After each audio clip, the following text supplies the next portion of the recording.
concrete so that your structure keeps going, or you do it later. So this one, we do it the other way around. So it's the tension that you build, because concrete and the steel nuts pipes in them, they need to do that. That is why before you pour concrete, you have all these steel wires, and then you stress them, and then they compact the concrete. Yeah. The other part in terms of augmenting system, we have built a new water purification works in one of our plants called Zekerbosch. It's system 5A. We have 4 systems here. We launched it last year. We have added an additional treatment capacity of 150 million liters. Before the 10 of this year, we're going to add an additional 450 megaliters of water a day. So if you look at the consumers, the municipalities, and the infrastructure that we have more than enough. In fact, you'll see in the later slide, that when you look at what we call no-drop report, by far, per capita per day, we supply more water than most in this country. So going forward, we'll also continue to augment the system, build reservoirs. We have what we call 5-year capital program, and here I'm just providing a snapshot of where most of the capital is going to be going. Over and above CapEx, we have renewable program. So it's not only about CapEx, you have to replace, you have to refurbish, which forms part of maintenance. I've talked a lot about those. If there are any additional questions in that, we'll take that. I'll just skip those slides. But let's move forward. If we are supplying so much water, if we are doing so well, why does Gauteng have water supply challenges? We believe there are 5 reasons. The first one is high municipal water consumption. Municipal water consumption that is high. There's nothing wrong with high, but how high is high? You have to read what you call the no-drop report of the department. Department of Water and Sanitation produces 3 sets of reports on a regular basis. The blue talks about the quality of water, blue drop. The green, wastewater. The no drop talks about the consumption. How are we consuming? Who is consuming what? This is an independent report commissioned by the department to look at exactly that. We believe that the biggest problem and challenge that Gauteng, and you have to address this, otherwise you can build a lot of dams, you can build a lot of infrastructure. If when rainwater puts water into the system, north of 40% of that water is lost, it's not going to help. If you have non-revenue water that is as high as we are starting to see in the system, and then we have physical losses that are sitting now at 33%, it's not going to help. So what happens is we take water, we put into the system, but that water is simply lost. So if you look at Gauteng, South Africa on its own, these slides are from the Department of Water and Sanitation. Although we are one of the driest countries in the world, our system input volumes tells you that South Africans per capita consumes 218 liters per person per day, against the world average of 173. So we are a dry country. The world is using an average 173, but we are consuming 218. That is the first problem. The second problem, if you start dissecting that number to say, if the national non-revenue is 47%, how are other provinces performing? Gauteng is sitting at a non-revenue water of just under 50%. What does that mean? Half of the water that we supply to the municipalities of Gauteng, the municipalities cannot generate revenue with that. And 33% of that water is lost. So this is, for me, the biggest elephant in the room, is that we don't have a water shortage. You have a water consumption problem. You have a water conservation problem. And this is what I think we need to address. You can see that we are one of the highest non-revenue water consumers or province in the country. But if you look at the Western Cape there, this is an illustration that it can be done. And you would argue that they've been helped by the day zero, but you can see that the non-revenue is very low. It's at 27.6. So what does it mean to the rest of the country? Is that it can be done. There are people in this country that are consuming less water. So if you take the non-revenue water and relate it to the consumption, Gauteng province there is in red. So South Africa water consumption is 218 liters per person per day. In Gauteng is 279 liters per person per day. This is the amount of water that we put into the system. And we still have water challenges. Why? Again, because water is lost. And again, you can see that Western Cape is below the world average of 173, at 164. So it can be done. Northwest 167, but Gauteng, it's one of the highest, at 279 liters per person per day. So you don't have a water production problem. You don't have a water supply problem. You have a problem of high water consumption. By high water consumption, we mean system input volume. In other words, the amount of water that we put into the system. And I think this gets confused. We say we are blaming people for drinking 300 liters per person. No, we are not saying that. We are saying in terms of the system input volume, insofar as the water that we put into the municipality, it's an equivalent. And 33% of that, it's water losses. And as a result of that, you then have reservoirs that are running low. You'll see in red there. Reservoir is where we store water. We store water for the municipalities so that it builds head for them and pressure. But if the consumption is too high, those reservoirs will not have water between 60 and 80%. And you see that line without going to the details. As and when we have power outages, as and when we have leaks, as and when we do maintenance, the graphs behave incoherent and the water drops in the reservoir. So the system should not be catching flu when we have a leak that we fix, a maintenance that we, no. If we have power outages, it shouldn't, because you have what we call reservoirs to store water for periods like that. But if your high consumption consistently happens, you're going to empty the reservoir, and when anything happens into the system, you have an outcry. For example, last week we were fixing a leak, or 2 weeks ago we were fixing a leak in Ekurhuleni, and when we're fixing the leak, water outage just happens immediately. And then when you try to bring, and then you're trying to bring the water, you have airlocks, then you have people without water for a long time.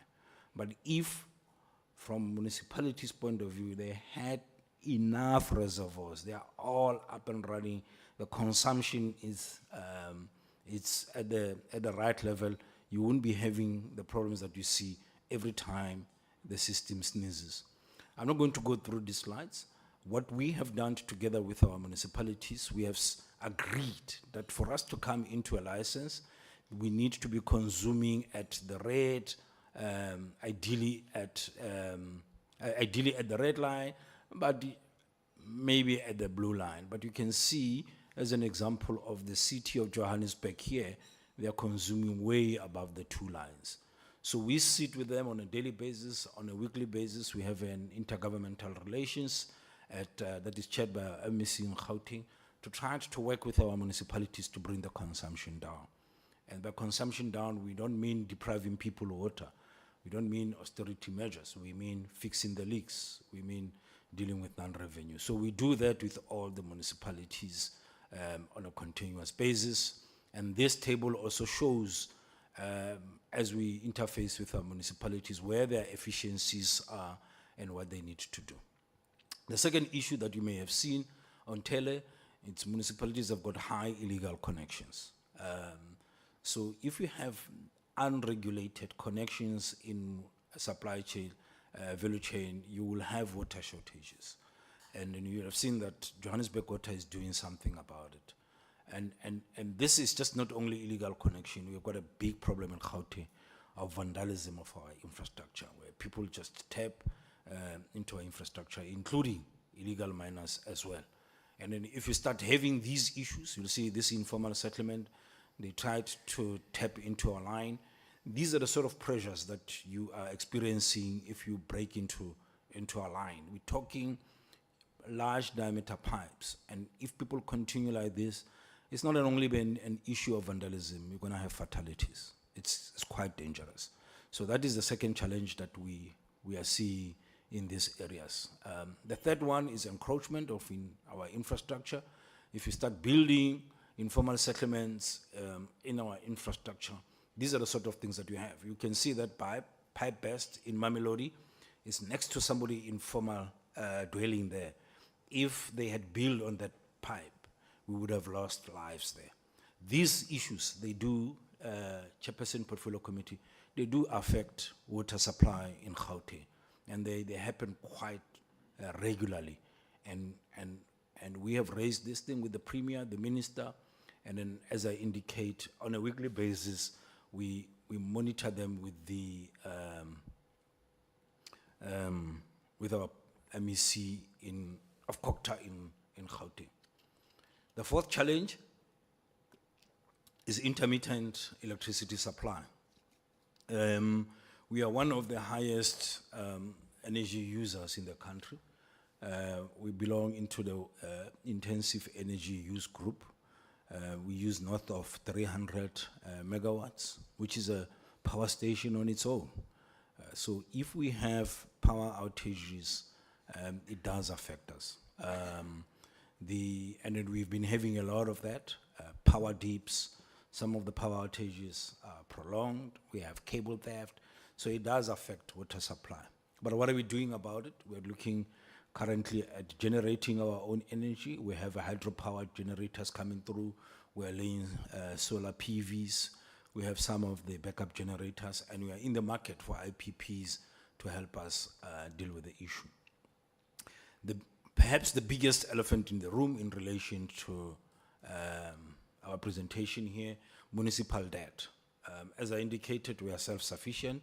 If the municipalities don't pay us and pay us on time, it creates financial problems for us.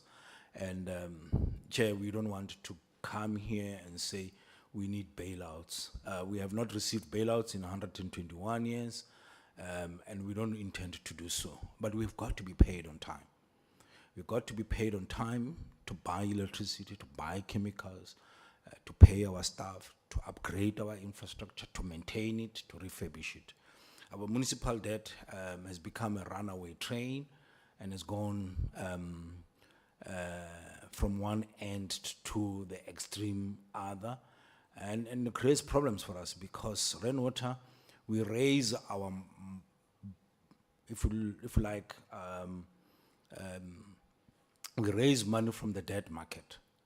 We are Johannesburg Security Exchange, listed on the debt side, where we issue bonds on a regular basis, long-term assets for long-term liabilities. So we issue bonds, we get cash coming in, we have to redeem those bonds. You need cash to collect from the municipalities to borrow money back, because we don't get grants, we don't get funding. My 30 minutes is up. We don't get funding, so we need that. So municipal debt and the payment thereof, it's extremely important for us. In this light, we are showing where we were in 2014 with outstanding debt. Look at where we are now, 8 billion. We used to be paid within 30 days. We are paid 117 days later. This is just not sustainable to run any commercial entity. That does not get any funding anyway. We need to be paid on time and paid consistently, otherwise it creates a problem. This gives you a flavor of the municipalities that we're struggling with: Mfuleni, Merafung, Govenbegi, and Rand West. And what we have here is how we categorize our municipalities. The performing municipalities, what I call municipalities on payment terms, underperforming and non-performing municipalities. So we appreciate that all municipalities are going through a tough time, but you can see there are still municipalities that are putting water and the need to pay for water at the top end of the agenda. No municipality doesn't have challenges. Midval, Metsimaholo, Rustenburg, Royal Bafokeng, Tembisilahani, they pay us within 35 days. Mkhale, Madibeng, Tshwane, Johannesburg, Ekurhuleni, they have payment terms. So they have come to us and say, we have challenges. Can we split our bill? We'll pay 60% month end. We pay you the rest after 15 days. We accept that. We understand that our municipalities are going through a tough time. But then you have this group of non-performing municipalities. Lesedi, Ngwathe, Victor Kanye, Ren West, Merafo, Governbege. Some of them, they don't even bother to sign debt settlement agreement. Some of them, they sign debt settlement agreement, they don't honor them. And that creates a serious sustainability problem for us. And we unfortunately have to follow the Intergovernmental Relations Framework Act that insists that we need to collect that money. And that includes, amongst the other, eventually restricting water, taking over their account, withholding their equitable share. We have to do those sort of things. It's not ideal, we don't like it, but for us to remain sustainable for the rest of the 17 municipalities, we cannot be having a problem with a few. So in this light, I just indicate some of the measures that we've put in place. We have given them debt relief programs where we are saying, listen, payment arrangements, make them, and so on and so forth. Some of them they commit, some of them they don't. These municipalities, we are not speaking behind their back. We tabled it before the Premier, the Minister, and the Intergovernmental Relations. We are going to take legal action. We're going to reduce pressure. Because certainly we cannot be able to supply water. It will also be reckless from our end to keep giving municipalities water that they don't supply. So what we are recommending, we've been recommending 2 areas, and then we presented this at various structures. That consumption needs to be reduced. Non-revenue water has to be dealt with, and then we have to be paid on time. What we have done is that we have also gone to the Intergovernmental Forum, I can't remember what R is, the Relations Forum, and they have taken resolutions, and these are the resolutions to deal with the issues that I've just articulated. And then we have also said, because we have to be reasonable, what is it that we want in the short, medium, and the long term, given the municipalities have a challenge. In the long term, which talks to the next slides, what we are proposing, Chair, and I don't know how much time we have on this, is that we have realized that it's not going to help us to take municipal accounts, restrict them, fight with them for them to pay us. We said the reality of where we are now is that the municipalities have a challenge: upgrade, refurbish, operate, and maintain the water infrastructure. The money that goes in there is not refinanced.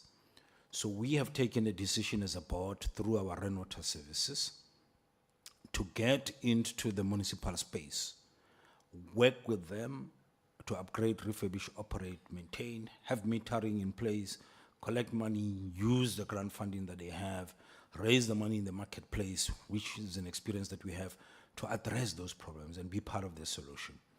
We are proposing what you call a special purpose vehicle, which is not anything new that we have seen before. This special purpose vehicle, it will look like this. At the center there, you will have a special purpose vehicle, and then you have rainwater through rainwater services, taking ownership in the special purpose vehicle. The municipality will be part owner of the special purpose vehicle. We believe that we will not be able to do it without them. They have to be part of the solution. So we are the Water Services Authority that will still remain with them, but the special purpose vehicle, which will be a new company, will be a water services provider. So end consumers will not take money when they pay for their water bill into the municipality, because the municipalities do not have the capacity now to ring-fence water and sanitation revenue within water and sanitation to upgrade. That money is used for other purposes. So the end consumers will pay into the special purpose vehicle that is owned by both Mfuleni and Rainwater, and other municipalities, needless to say, are interested. It will be a professionally run entity with new management, with the board, and that board will be made up of Rainwater and the municipality to upgrade, to refurbish, to deal with the non-revenue water. We can't be complaining about non-revenue water. In Mfuleni, as an example, is 70%. If you have to deal with non-revenue water, you have to make investments in the infrastructure. You have to replace the pipes. They are leaking, they are old pipes. You have to maintain. You have to have operators in those plants. The vacancy is what, 70% now in water. We need to mobilize funds to run in there. But you've got to run it in a professional way. It has to have a board, it has to have an MD, it has to have a subcommittee, treasury committee, audit committee. It has to do that. So the special purpose vehicle will in essence do exactly that. It's not owned by a private sector. We're not privatizing water. It's owned by the two government institutions. One, it has the expertise, is able to raise money. The other is an authority, because we also don't want a special purpose vehicle to be passing tariffs that are not going to be affordable by our consumers there. The municipality as an authority still holds that function, still oversees what are the tariffs, what are the contractual obligations that you have. When did you say you will be able to fix these leaks? How many leaks do we have? How many leaks do we target? How are you going to, so the municipality and the councillors, or whoever they choose to sit at that special purpose vehicle, still has the authority. So we're not taking with the SPV the authority of the municipality and putting it into the SPV. The authority is there. The tariffs will be approved by a council, but through the recommendation of the SPV. What then the SPV will do, which is a problem now that deals with the debt, will pay Rainwater in this instance for the bulk water that they provide. What will also be helpful for the municipality is that if we moved to this kind of setup, the debt, 1.3 billion that Mfuleni owes us, will be converted into equity by Rainwater into the special purpose. So if you like, it's not a guide technical term, but the 1.3 billion, that money doesn't disappear. They still owe Rainwater, we're converting it. So it will disappear in a sense that they will not have that obligation. They will start from scratch. And then they will have an investor coming into play. You know, we have looked at various models. Obviously the municipality, in terms of their shareholding, they take in their assets, they value them, which is an independent exercise. They value them, and it's a contribution into that. We are also going to obviously be, we've been also be talking to the private sector. They are interested in terms of coming in, laying capital. Some of them are interested in providing skills and expertise. So it will be easy for the SPV to leverage on the private sector to be able to run water and sanitation in that space. So we are piloting it at municipality called Mfuleni. Rainwest is interested. In fact, coincidentally, all the municipalities that owe us money are interested in this. I suppose the first thing is that it deals with that, but most importantly, we are going to be part of the solution. There's no point sitting in the periphery and complaining that they don't owe us. So we are integrating into that supply chain. We are making it our problems. So we are bringing technology, metering, and assessment. I think what is important is also National Treasury is coming on board. It is important that those grants that go in there, they go into the special purpose vehicle. They are seen, and in fact we are proposing in the SPV that there is a possibility and an option for National Treasury to play a role in there. So it will be open enough, but of course with all that. Sorry, Chair, I overran my time, but in essence, these are the things that we need to do in the short term, and in the long term, we are proposing this SPV. It has been approved. In fact, the due diligence was done by And this is very important because ownership is important. It was done by the Mfuleni with the Department of Water and Sanitation. So we've consulted with consulted with council. We have gone to the communities because this is going to be the SPV. It's not a rainwater SPV. They have given a thumbs up. They were part of the due diligence process, and that due diligence was carried out by the Department of Water and Sanitation with the help of National Treasury, and we believe that is the long-term solution. But we have to deal with the debt now and non-revenue water. Thank you. Thank you, Chair. That is our presentation. Thanks, CE. Thank you very much. Very comprehensive slides. Yes, we do understand there's a lot to say. No, thank you very much for that. The members are going to engage on these issues. I'm going to just allow members to raise their hands whilst they're thinking. Are you raising your hand? No? Okay. You're just scratching. Okay. But as we're just starting, as they are preparing their thoughts, I just looked at all your water systems. Zeker, Bos. You never thought of Renwameti or any vernacular, you know. It does, it's just noticeable.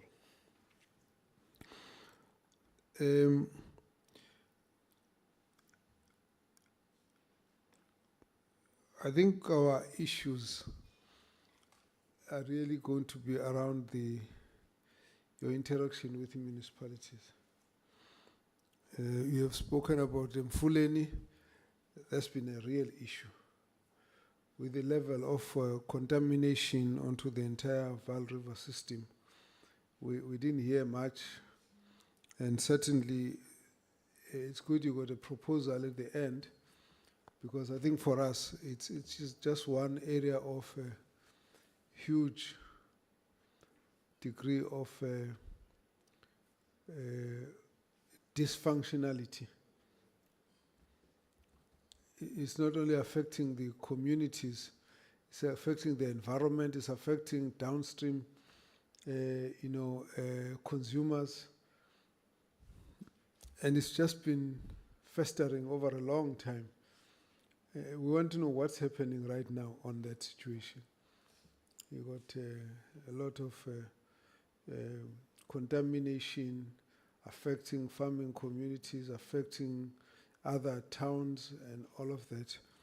So we would really be very keen to hear what exactly is happening right now. And again, the question which always comes to mind is the municipality the only one to blame and not Randwater? And what is actually happening there? Where exactly is the solution? So it's an area of interest. I somehow thought you were involved with Maluti. You're not. Okay. So that's fine. Let's leave the Maluti part because it's one of those. The issue, I think, again, which I think the members will probably be interested in hearing more about, is the management of debt. It is a serious frustration to everybody. And again, it's an issue that we're all worrying about.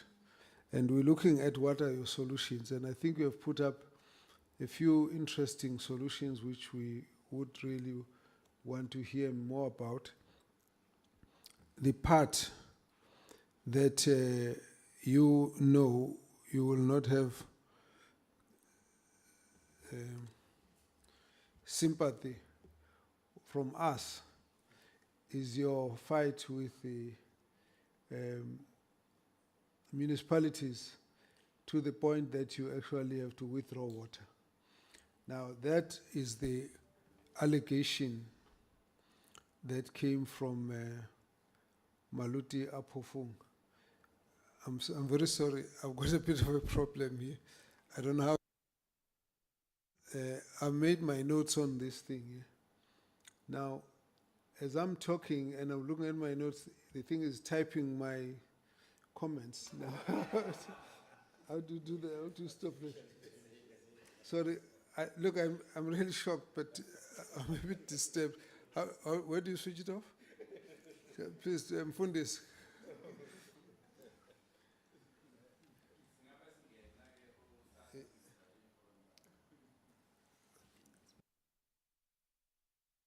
So the real issue was that it's gone. Thank you. You'll tell me later how you did it.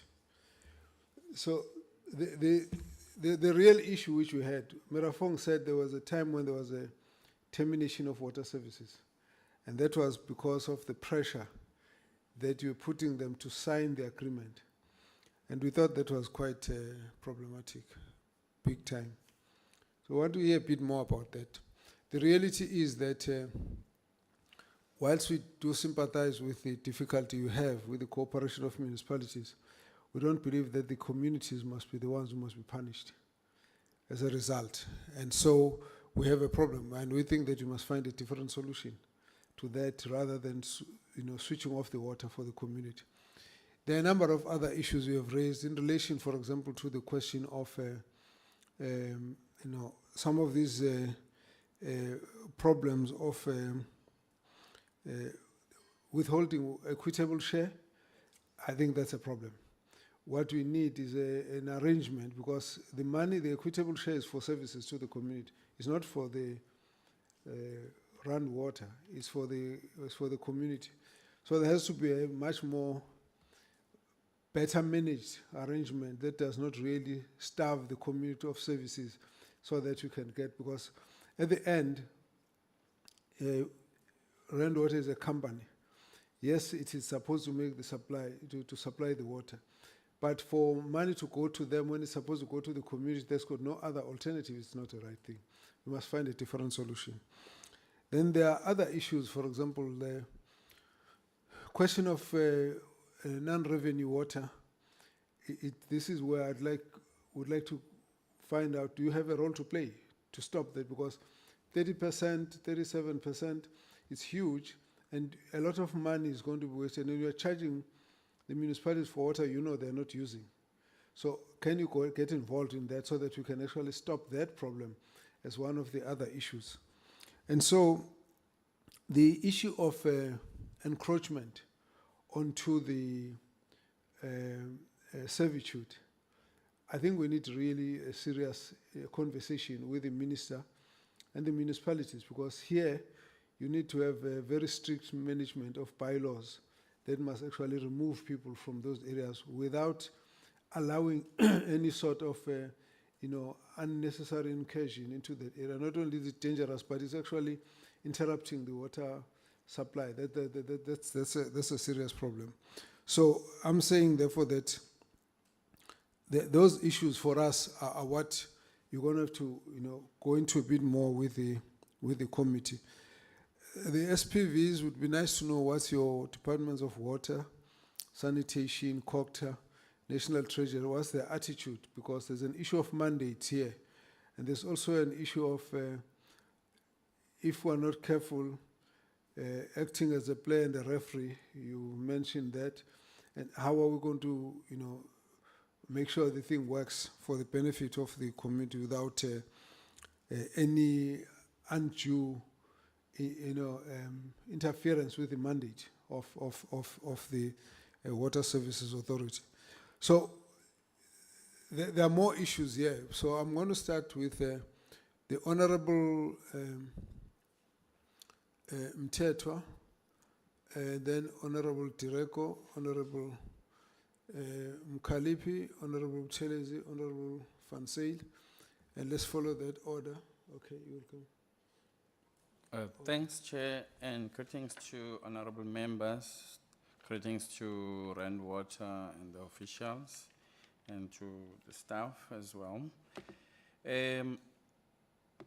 Your function and your role and your mandate is cross-cutting, because you are rendering just a water function, which happens to be a function of a municipality. So when we raise issues, they will also be actually in between your function and municipalities, because we, as the portfolio committee, we also regulate municipalities. And so if things are not direct to you, but I will be throwing in issues just as a management student of local government. I'm asking one question: why don't we harvest the rainwater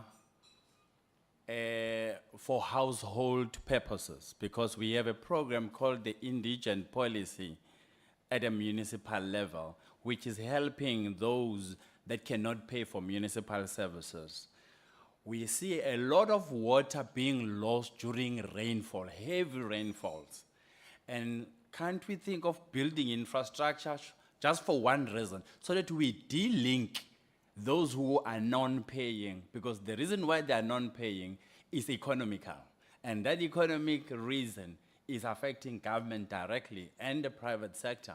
So which means we've not answered a question of economic participation of these households, and yet we are expecting them to pay for a basic function, which is their right to have that. Two, water desalination. We are a coastal country, which means we are sitting with a water body in a form of a sea. This theory of that it cannot be purified, it is expensive, and all of that, we are now, must sober up now. We've got a natural resource of water in the sea. If we have intelligence to purify water, surely we must have intelligence how to purify the seawater. But we are not focused on the seawater, we are focused on the corporatization of municipal services, which is another problem that we are facing.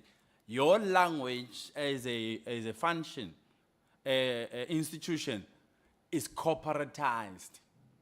And that corporatization is a problem which we are facing between private sector wanting to take over municipal function, which municipal function happens to be a people's function, wherein you have a bouquet of the non-paying, non-affording, and affording.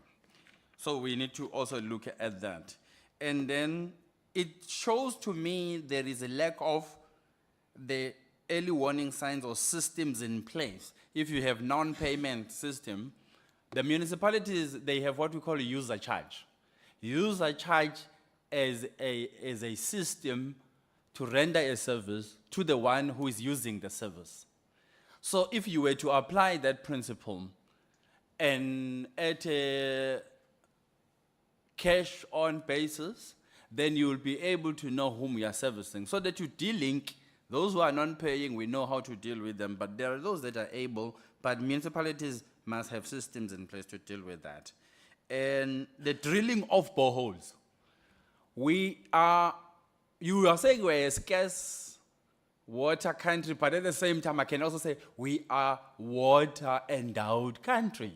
There is underground water that is not being drilled. I'm from Utrecht.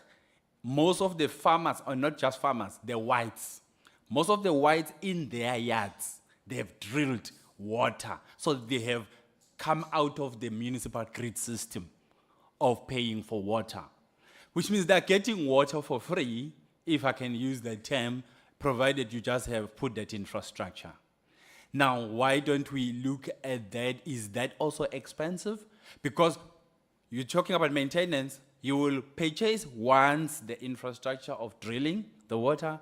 Afterwards, water will be coming through to you almost on a lifetime basis based on the underground water reserve that is untapped. If you are saying there is a problem with rainfalls and all of that, we need to commission a study to see what is the interface in the communities that leads people not being able to pay for the services, because it looks like we are assuming there is a problem, there's non-payment. Non-payment is a fruit of a problem. The root cause of a problem is undetected, and nobody has brought a study to say what is happening there. But I have also another submission that says, by virtue of you being 121 years, it tells you that the conceptualization of your function was done in the old order dispensation. Now, there was no one who took into consideration the onboarding of the majority of the people who were outside the municipal services. This function you are rendering was conceptualized for 8%, which was white people only. Now you have to onboard black people from black communities which were not getting these services. That's why the system is overstretched. But no one took that into consideration. And if I study for 30 years, there is no new municipality that I've seen being created by the democratic dispensation. So which means we've inherited, it's still the old order municipalities that were created in those days, we've continued in 30 years, but we never took a study how many people, the growth of the population was not factored into. That's why now you have to render a service to 62 million people, but you were designed to only service 8% of the population, which was a problem. In 94, we were 42 million. In 2025, we are sitting at 62 million. So you can imagine the frustration that you are sitting with as a water services. Other than that, I'm done. I think the issue of the drivers. The reason why you have a problem is that we have a monopoly of the economy in South Africa. The monopoly of the economy is leading to economy not being equitably spreaded over the 62 million population.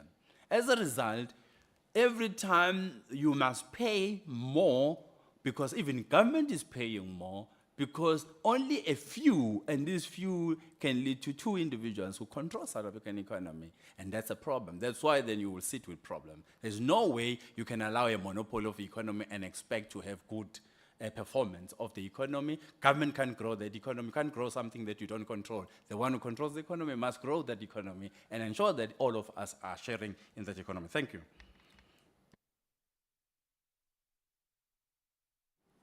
Thank you, Honorable Direko. Thank you, Chair. Greetings, colleagues. My question is on the municipal debt.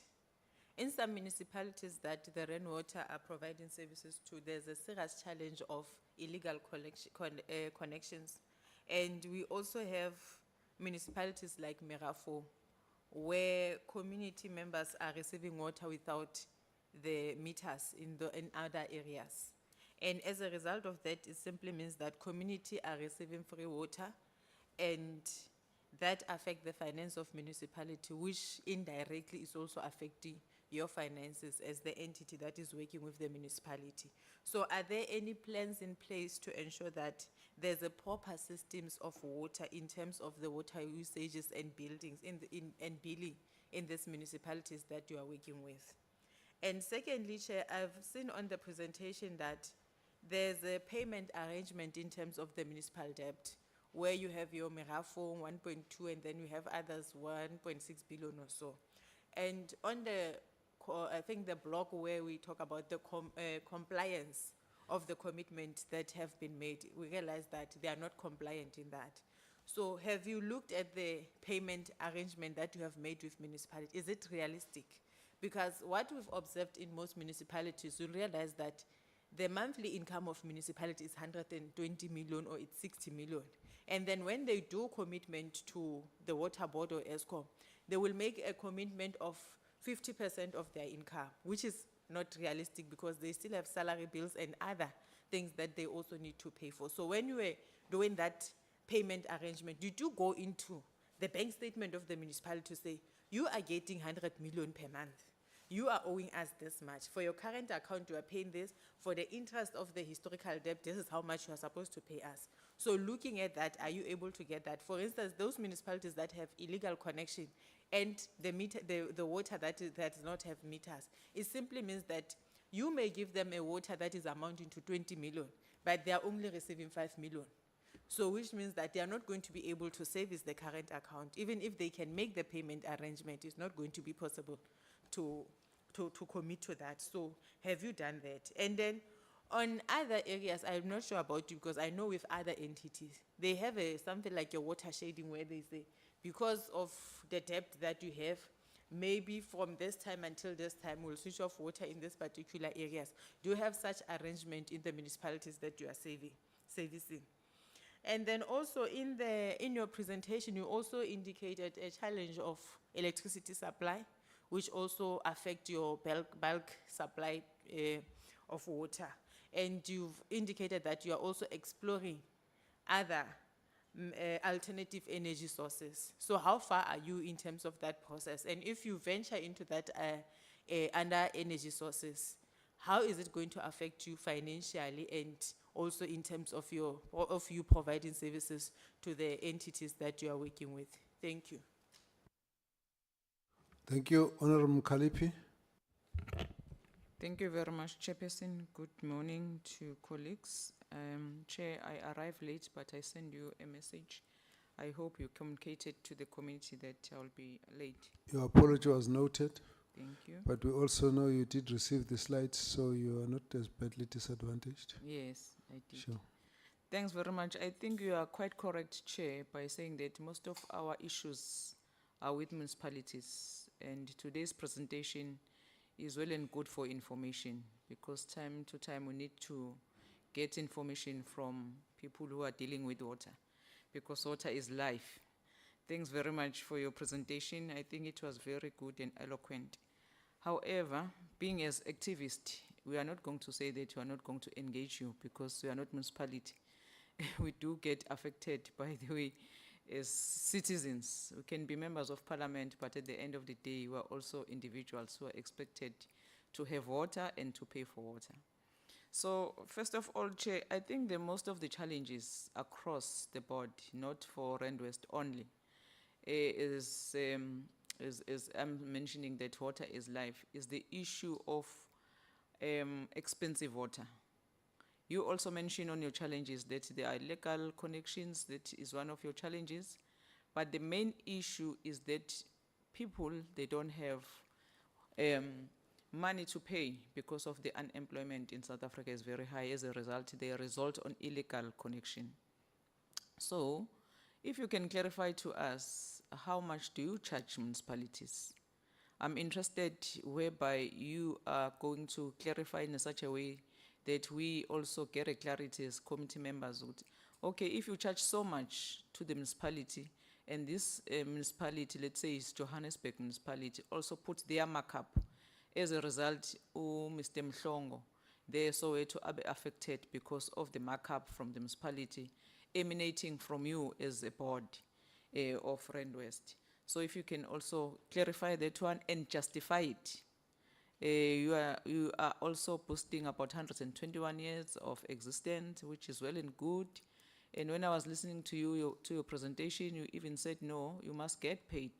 You are not crybabies, you are not crying about money. But at the end of the day, all of us sitting here, our interest is to those poor people who can't manage to pay for their water. Even on your slides, I think when you were dealing with servitudes, encroachment, there is an example that you are also mentioning about eThekwini, when a man was interfering with your valve, airways valves. We have a lot of such issues, especially eThekwini. So if you also can be elaborate on that one, on the servitudes encroachment. Are you talking about people, individuals, who are interfering with your infrastructure? Or are you talking about the servitudes that emanates from the planning of the municipality, because we do have such issues as well? And the last one, Chair, the credit management. And I was listening to you when you're talking about the debts that the municipality are having, and you even said that this is the reality of the situation. So it needs to have a plan on how to deal with it. But when I check with your slides, you only talk about during COVID time. So do you have any plans in terms of this credit management policy from the municipality in order to deal with these issues of the debt? Because mainly that is the main problem where we are faced as a country, whereby the municipalities are having so many debts. If I can make one example, Chair, during the constituency period, so there's a school at Claremont. So when we went and visited there, so the kids does not have water, the school can't afford to have water. When I engaged the municipality to provide those water tankers, they told me that no, we have a policy now that we are not going to provide any water tankers to schools, because the particular school is owing the municipality water. And then I said to them, so are you saying these kids must die? Because you and the school, you can't find one another and to make a plan how to pay each other. So the poor kids must be affected. So that policy is unconstitutional.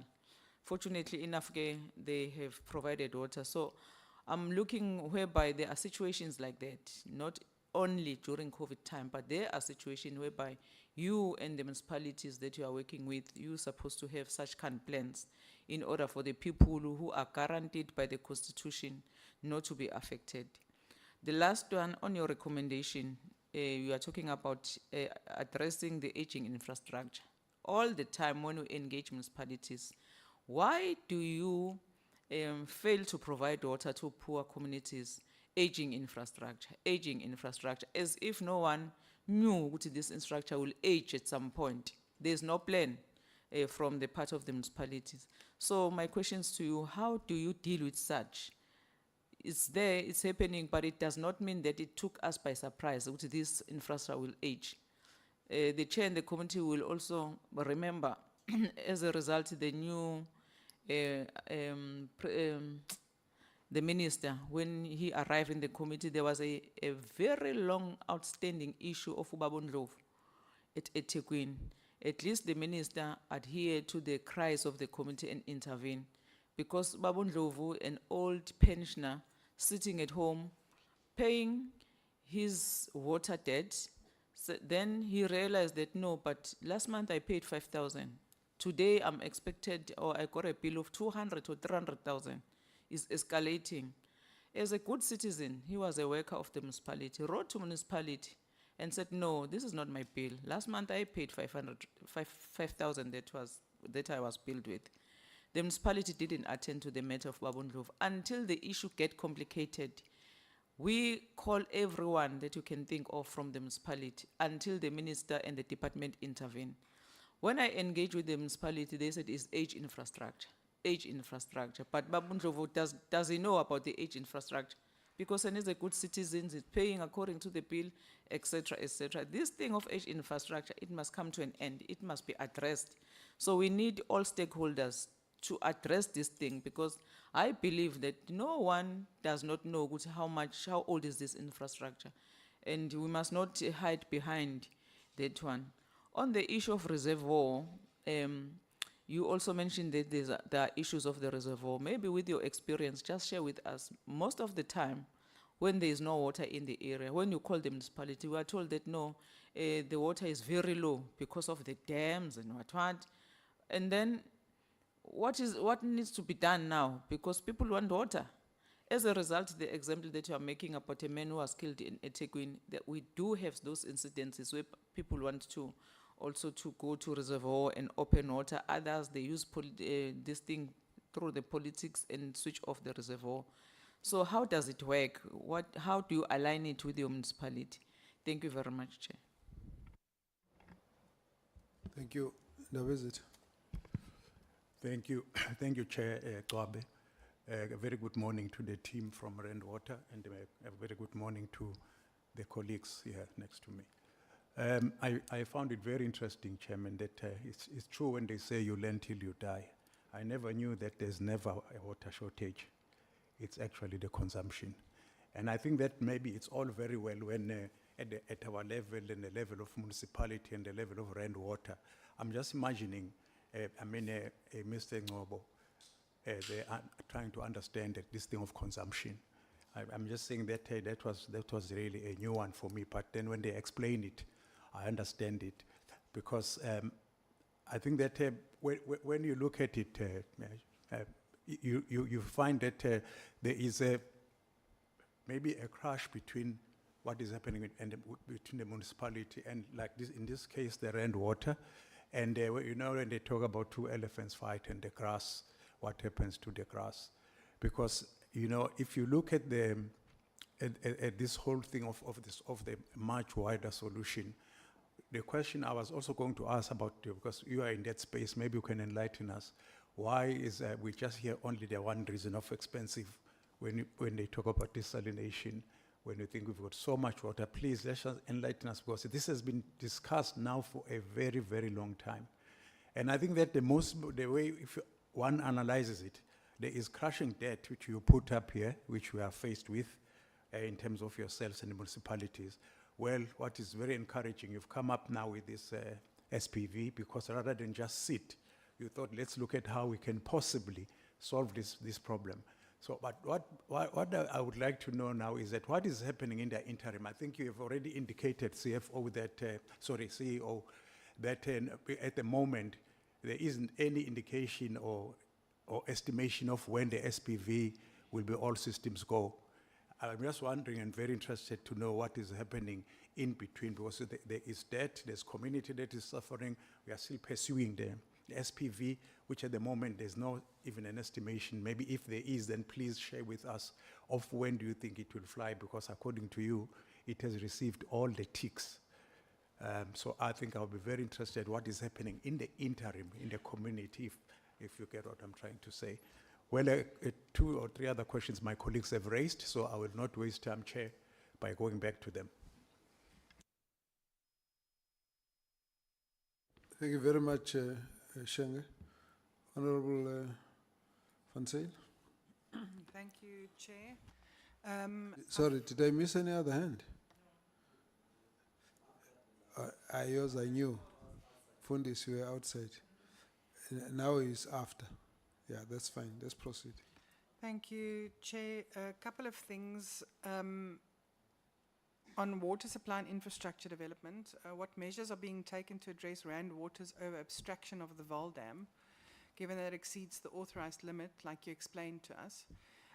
Do you think that the over-abstraction is possibly got a direct link to the municipality's infrastructure that is leaking so much? Can you quantify that? Can you say that, you know, this is, we over-abstracting per day this much because of leaks? Is that a possibility? Then I understand the special purpose vehicle proposition to assist in the failing municipalities that are indebted to Rand Water. I understand the idea behind it. I do however believe that it needs to remain a special purpose vehicle, because we need to fix local municipalities. We can't have, it mustn't be a general thing to have a special purpose, creating another layer. We need to fix local. That's just for us. And then on another side note, Chair, I think we need to see more MIG Schedule 6B interventions by National Treasury to local municipalities to deal with especially the infrastructure issues. Then the 2023 no-drop report highlights that 47% of treated water is classified as non-revenue water, as in your slides. What specific interventions are being taken to curb these losses? And then what is the department, that's Cooperative, strategy to support municipalities in upgrading their metering and billing systems? We were in Merafong, and I know that, it's complete chaos. There's no billing, there's nothing. I mean, as Cooperative, I think that also needs some attention. Then I read somewhere, and I think it... Can I just check? You're asking about the billing system? Yes. By the municipality? By the municipalities, yes, because obviously Merafong, where we were, Chairperson, there was, there was no billing happening and people couldn't pay for their accounts. And then you have the situation where some are paying, but water is being switched off. So I think that needs an overall, I'm talking about the country. It's just as a side note. Then I must have read somewhere, and I think it links to what Honourable Mkalipi had said, that, we know Rand Water sort of generates a sufficient amount in profits through the water business.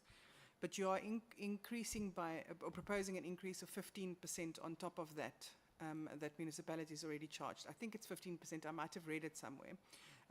I need that to be justified, because obviously that is very expensive then. Thank you, Chair.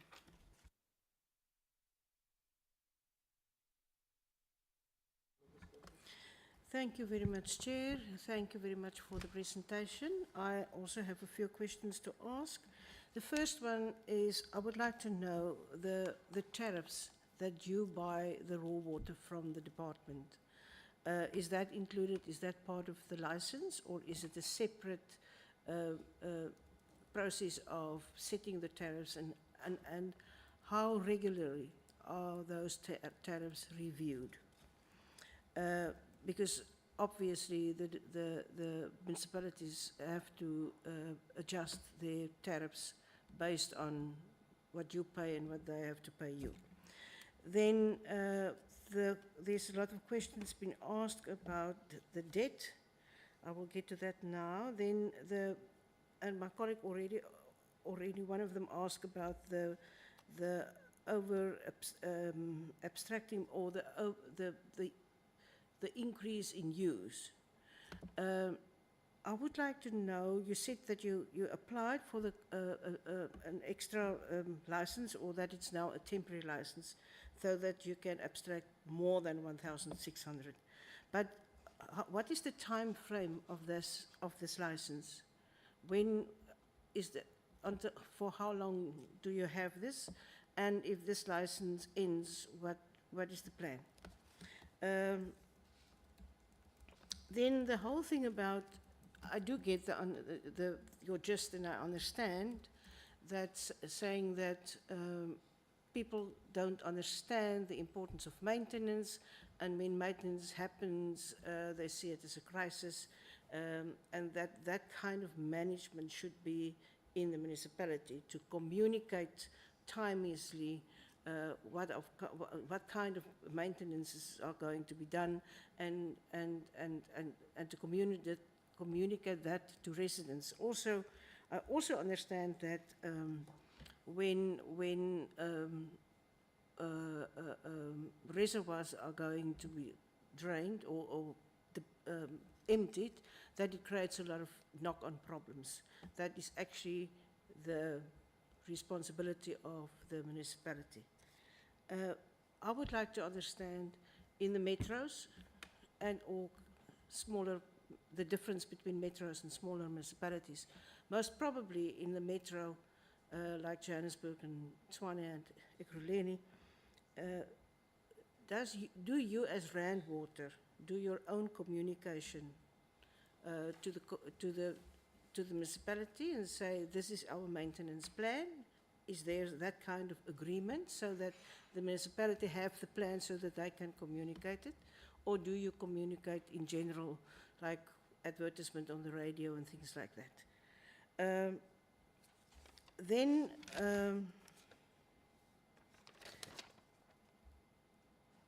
I just want to know if we, Honourable Derek already asked in very in-depth question on the debt, which I'm not going to repeat it. The only thing that I want to add to that is, at this moment, as Rand Water is sitting in front of this committee this morning, what would happen if none of the debt by the municipalities can be recovered by Rand Water as it is now? And what would happen if only 50% of that can be recovered? Because I do understand that we are in a chain, and dysfunctional municipalities don't get the income because there's no economic growth in the country and people are poor. But there's also a lot of other things. There is leakages, there is illegal connections, there is all these things impacting on that. And what is happening there, it's in the end has to stop somewhere. So what will happen with Rand Water if that happens? And then two last questions. The joint venture between Rand Water Services or Rand Water and Mfuleni for the special purpose vehicle. I do get it, I understand it. I would like to know, do you have at this stage an idea of what would be the initial cost to create this entity? Because people have to, there have to be structures, there have to be, as you said, a board and all these things. What would be the cost? And I would like to know, is there already decided on what would be the percentage of the JV? What would be the Rand Water's percentage, and what would be Mfuleni's percentage of the shareholding? Because that will determine the income. And the initial cost from which budget? Who's going to budget for that? Would it be both entity? Would it be the municipality as well as Rand Water? Would it be local government? Would it be all three? Who's going to pay for the initiation of this special purpose vehicle? And then obviously you explained it very nicely that the user, the end user, the resident, will pay the JV, okay? So the account will have to come from the JV to the resident, okay? But the tariffs, that is going to be determined by the JV or paid by the residents. Who will determine those tariffs and who will authorize them? Because as is part of the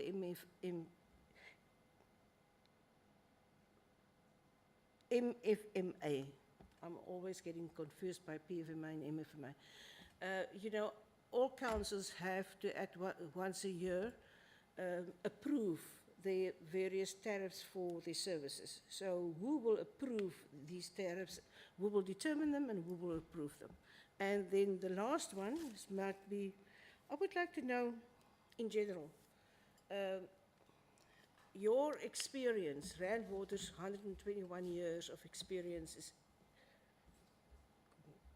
vast experience on treatment of raw water to make it usable and to provide it to municipalities.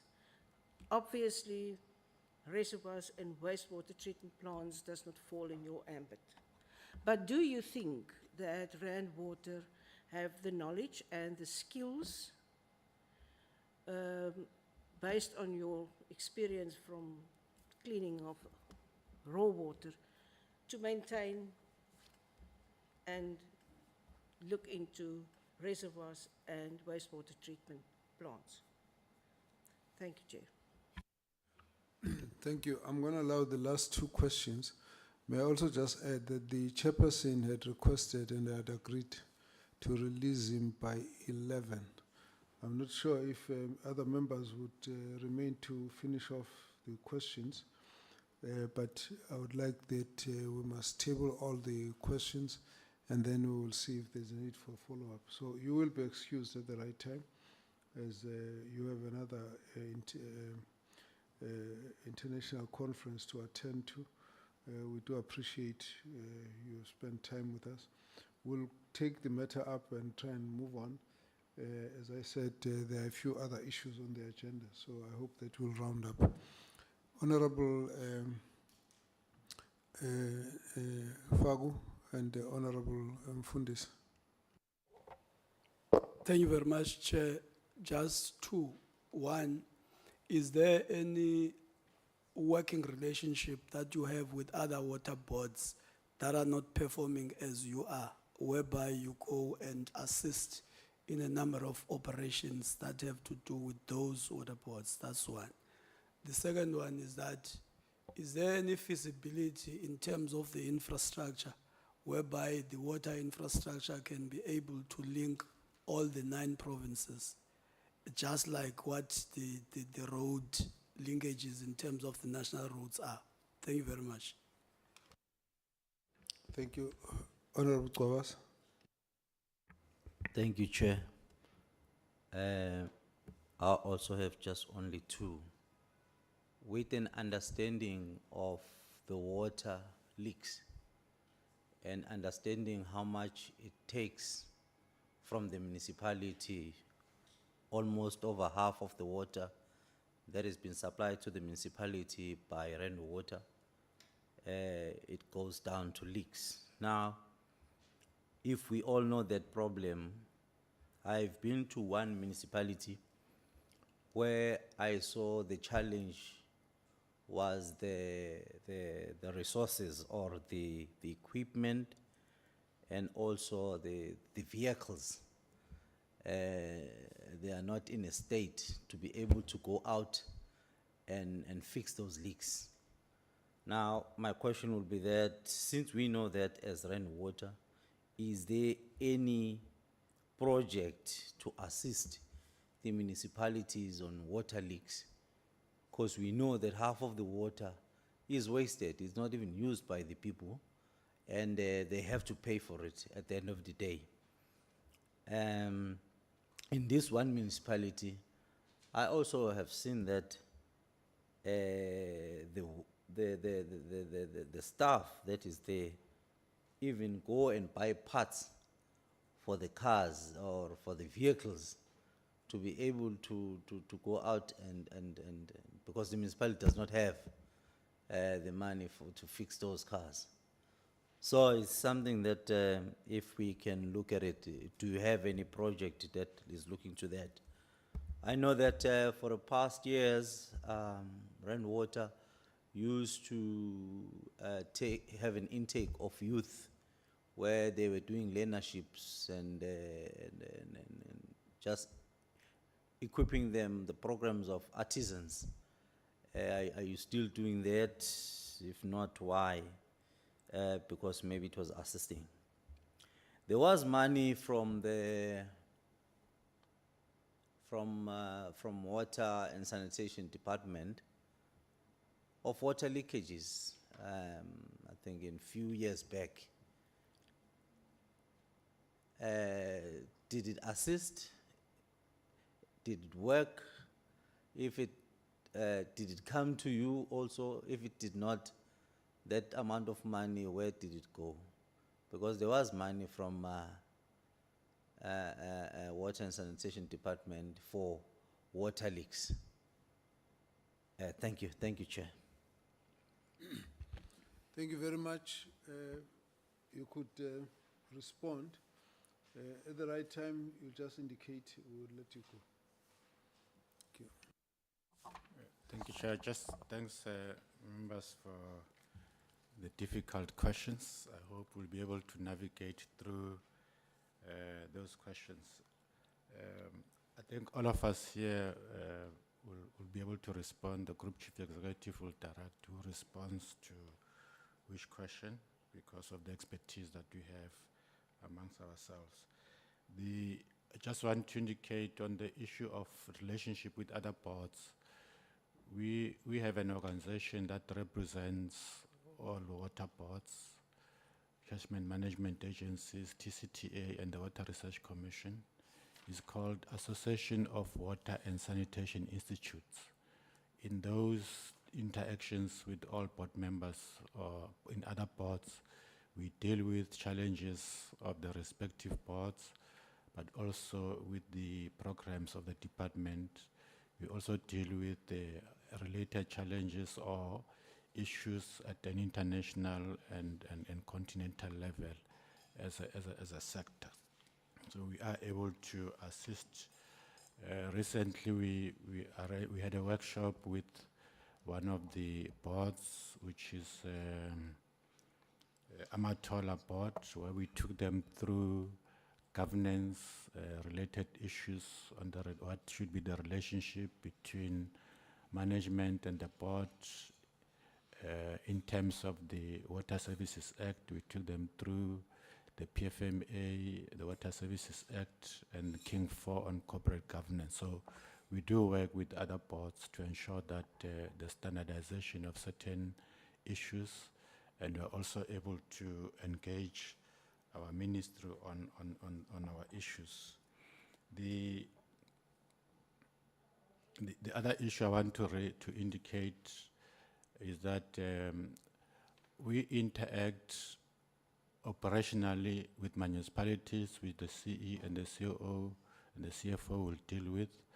But at the political level, in Gauteng in particular, and of course in other provinces where we operate, we have intergovernmental relations meetings, some of which are coordinated by our Honorable Minister of Water and Sanitation, Honorable Majodina. Others we initiate on our own, where I lead our team and meet with mayors, where we try to find ourselves. We have met with all municipalities in Gauteng to raise issues as part of building a relationship, because we move from the premise that we are one government and we need to work together. On a weekly basis, without fail, including today, from 7 o'clock on Wednesdays, we meet as an IGR in Gauteng, chaired by the Honorable MEC of Cooperative in Gauteng. On Sundays, on a bi-weekly basis, we meet with the minister on another IGR in Gauteng, attended by the Premier, all mayors and Rainwater, In Gauteng, we also throw in, because of the nexus of water and energy, we also meet with ESCOM in the same IGR in Gauteng. We meet with SALGA. So at a political and administrative level, we have regular interaction with municipalities. At an operational level, the CE, GCE and other colleagues will add as to what are the interactions. So there's really no bad relationship between ourselves and municipalities, because we deal with issues at the political level with their political heads, and we're also dealing with them with their accounting officers from time to time. Let me then allow the Group Chief Executive to pick up some of the questions and deal with them. See? Yeah, thank you, Mdula Stulu. I'm also going to be assisted by the CFO around some of the details that are requested with regards to the tariffs, what tariff and what informs it. I'll just respond at high level, but if there's a need to go into the numbers, I'll dive into that. Firstly, Chairperson Zeker Bosch and Firenaching in the naming convention. I was hoping the chair will answer that, because who knows, maybe one of them will be Sipomosite purification works in my honor. These plants were named by the farms. So they're in a farm called Zeker Bosch, and Zeker Bosch is related to the river that passes through it. So I think we haven't really thought about the naming convention. We are so used to it that they become part of our culture. But it's a discussion I'll leave with you, with the chair, to look at that. The second issue around contamination of water. The contamination that is happening in the Val River system is with regards to wastewater treatment works. Those wastewater treatment works are owned by the municipalities. They are non-compliant, and they have to be compliant. The responsibility to upgrade, refurbish, operate, and maintain those wastewater treatment works lies squarely with the municipalities as an authority, and I think this committee also emphasized the authority that the municipality has. We're also on the receiving end of that non-compliance, because that water goes into the river bodies, and we have to eventually abstract in the river bodies, and we can't.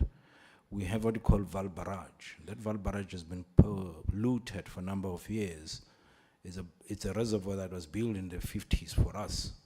It's a dam, rather, built in the 50s for us to abstract water in there. It's been polluted by the municipalities. So it is a big problem, and I want to ask the same question. What is happening in that situation, and why the municipality is not dealing with that? But again, to the solution, I believe that the special purpose vehicle, in a way, if you look at it, it's going to attend to not only water and wastewater challenges. The reality of it, if you go to Mfulen and you speak about those wastewater treatment works, they need to be upgraded, they need to be refurbished, so that when they receive wastewater, they treat it to acceptable standards going there. Municipalities don't have money to upgrade those wastewater treatment works, and the situation is continuing unabated. The water and sanitation divisions, they are not receiving the monies that they ought to receive to upgrade those plants. So part of what we are doing is to say, how are we going with our municipalities and our colleagues to raise those funds? You're not going to raise funds from the market, because that's what the municipalities are grappling with, because of the way they are structured. The revenue that the municipalities collect for water and sanitation does not stay in water and sanitation. And the municipalities are struggling with the proper balance sheet to raise that. So what we're proposing in part is to work with the municipalities to upgrade, refurbish the entire infrastructure network. Whether we like it or not, it's a commercial transaction going forward, because people that are going to give money to the municipality, they want to know the governance. How is the municipality going to be governed? Who is going to be governing it? Are you going to make technical decisions? Is the money going to disappear in the municipality on other issues? And the reality of it is, this is what is happening now. we need to reimagine how we provide water and sanitation. The current model, we've been running it with the last 30 years, is not working. The issue is, we're talking about leaks. Why are we having so many leaks? Why are we having, it's precisely because we have not, by we, I mean, the not-drop report, it's saying in the municipal space, the infrastructure has not been upgraded, refurbished, and so on and so forth. So, Councillor Mkalipi, we are talking about aging infrastructure. The reality of it is that if you want to get rid of aging infrastructure, you have to invest in the infrastructure. You have to upgrade it, you have to refurbish it. And then unfortunately, you have to go into the marketplace, because within the government spheres, there's just not enough rands and cents to do so. Part of, Councillor Mtotha, part of why we want to corporatize it, it's to say, how are we going to professionalize it? How are we going to make it attractive to bring more money into the space? You're not going to get money into this space in the current form and shape. And our municipalities, because of the economic situations that you are mentioning, are struggling to go into the market, get additional money to do so. So I think part of the solution, it's not so much so, but we need to have professionals running water and sanitation in a professional way. And to the point of the tariff, we're not taking away the Water Services Authority. The municipality still needs to pass the authority. That obligation, that constituency, for want of a better word, we're not taking the powers of the municipalities away. We are giving them the vehicle to be able to provide water sustainably, to plan for it, to invest, to operate, to maintain it. The current situation is dire, where you don't have enough capacity, where you don't have enough capex, and the infrastructure leaks, non-payment is going the wrong way. It has to be stopped. The current model is not working.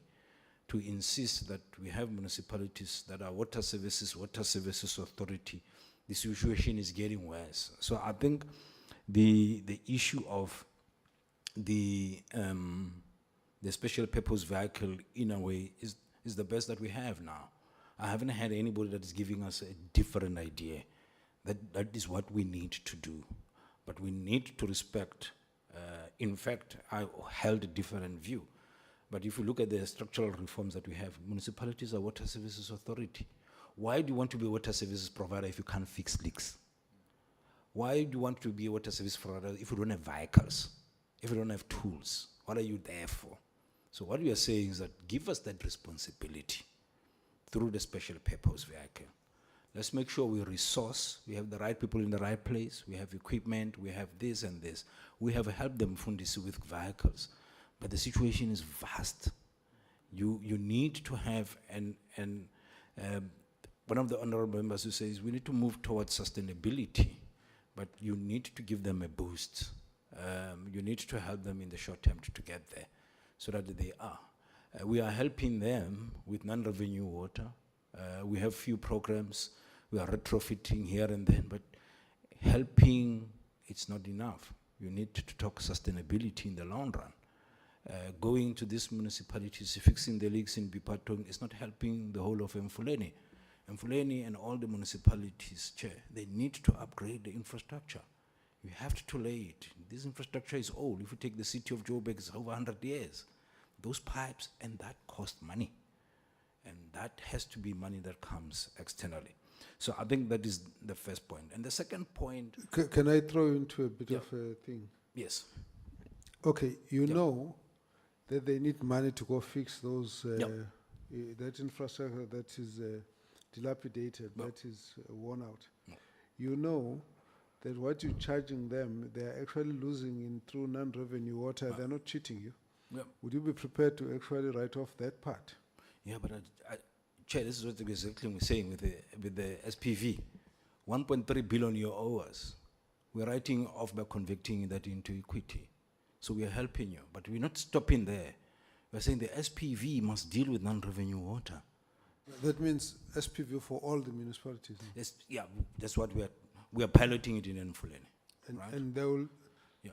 I'm not sure converting debt into equity is the same as writing off, but nevertheless, sorry? Yes, it Yeah, is. it doesn't quite sound, I mean, converting it into Equity. equity is basically saying, guys, listen, we're going in with you here, but this money will recover somewhere along the line. No.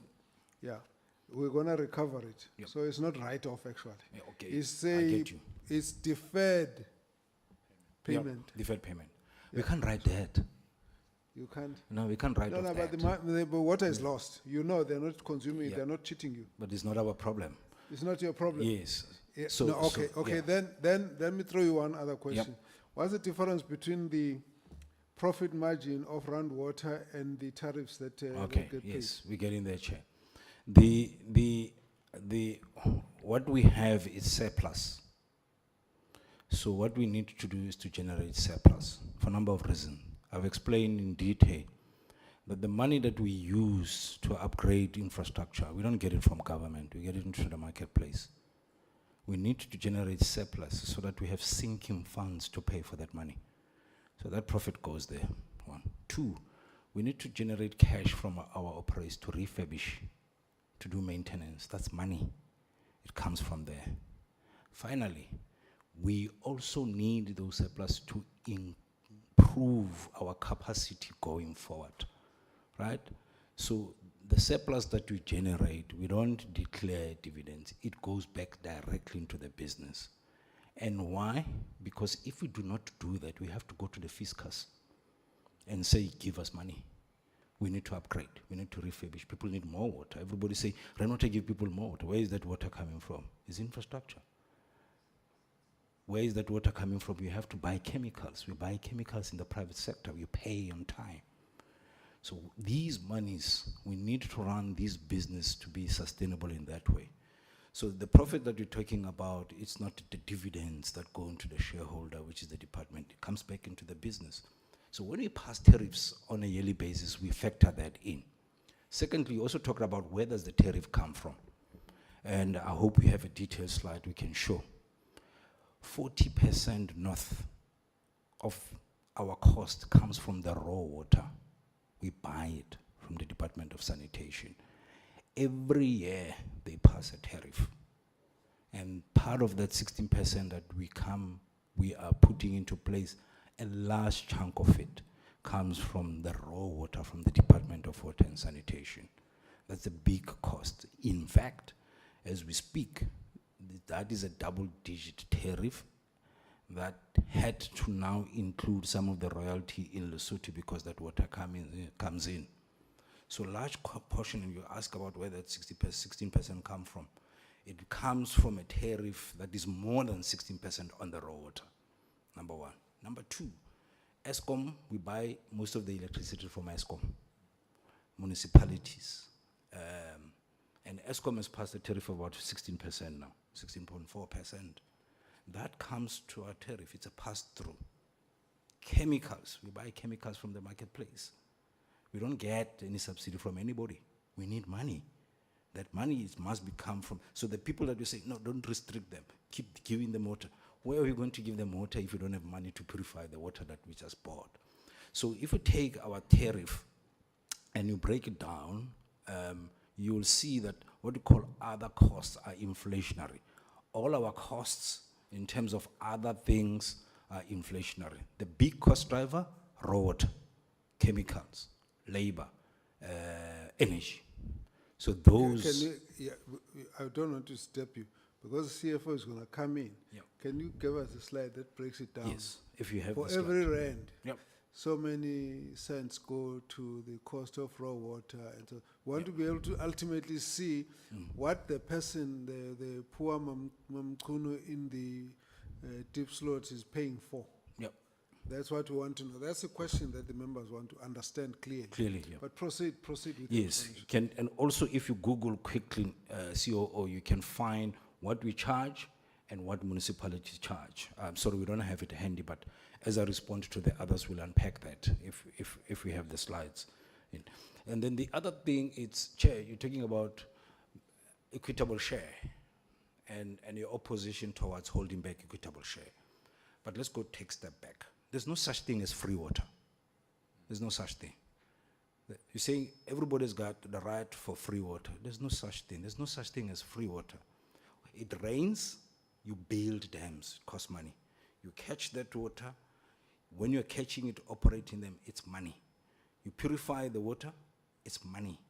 You take that water, put it in the reservoir, you pump, it's money. It gets into the households, it's money. There's no such thing as free water. Every drop of water to get into your household costs money. So right, the Constitution says everybody has got a right to free basic water.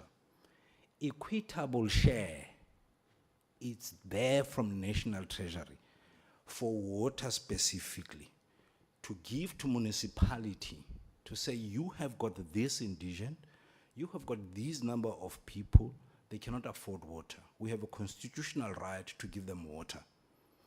And we know that they get water from rainwater, because rainwater doesn't get water for free. Take this portion of water in equitable share, give it to them. So equitable share that we are looking for is the money that must go to the municipality to be paid for bulk customers like ourselves, to keep giving them water to cover for the free portion. Where does that money go? Why is it not coming to us? Why does it get into the municipalities and go elsewhere? So that's what we say. We're saying, but hang on, we're not looking for the entire equitable share, because equitable share is for a number of reasons. There's a water portion in there. The national government gives you as a municipality that equitable share to pay your bulk to rainwater, because rainwater does not get water for free, it buys it. Take it and put it there, it breaks. So you have this discussion to say, but hang on, remember that National Treasury has given you equitable share for the services for the poor, because we understand there's a poor, and then there's a constitutional right to give them water.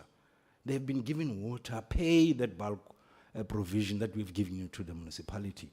Why are they withholding it and it's not going to us? Okay, then where do they get the money for reticulation, for additional infrastructure, for Yes. the what? When you Yeah. talk about it that way, Exactly. let's not argue about the rest Yes. of it if that's All not right. what you are targeting. Yep. Let's talk about Where does it go? What does it do? Good. It goes to reticulation, it goes to maintenance, it goes to other things. No, Free basic water, fine, but What about the others? have you broken Yes. it down to say what is it that is you are entitled to in that equitable Yeah. share? So this is how, I'm not here to speak for the municipalities, but I work for water and sanitation in the city of Cape Town. What you do as a municipality, you don't use equitable share for everything that is water related. It's just not sufficient. You have to have an indigent register. In that indigent register, it covers 4 basic water, right, for everybody. But you have what you call stepped up tariffs. Those stepped up tariffs to say the indigent is 0 to 6. If you use 0 to 6, the constitution, you get more water. But beyond that, if anybody uses more water, the municipality needs to charge. They need to be paid. Municipality has got an obligation to go and get that money, because that money is important over and above the equitable share to operate, to maintain, to upgrade, to refurbish. There was a comment that was made by one of the municipalities around metering, around billing. If you don't have billing, if you don't have metering, you're not going to be able to bring enough money into your municipalities to cover additional costs. And part of what we want to do as the SPV is to do exactly that. So to run the operations of a municipality from water and sanitation point of view, you cannot, it's not sufficient to be wholly dependent on equitable share. It's not meant for that. It's meant for the 0 to 6 to cover the basic, to cover for the bulk. Beyond that, you have to go and collect money, unfortunately. Those that afford, those that use more than 6 kiloliters, they have to pay. So if you're not running a good billing, metering system, if you're not chasing people that owe you, you're not going to be running the municipality sustainably. Oh, Sorry, what are you asking? okay. Just go back to that a little bit.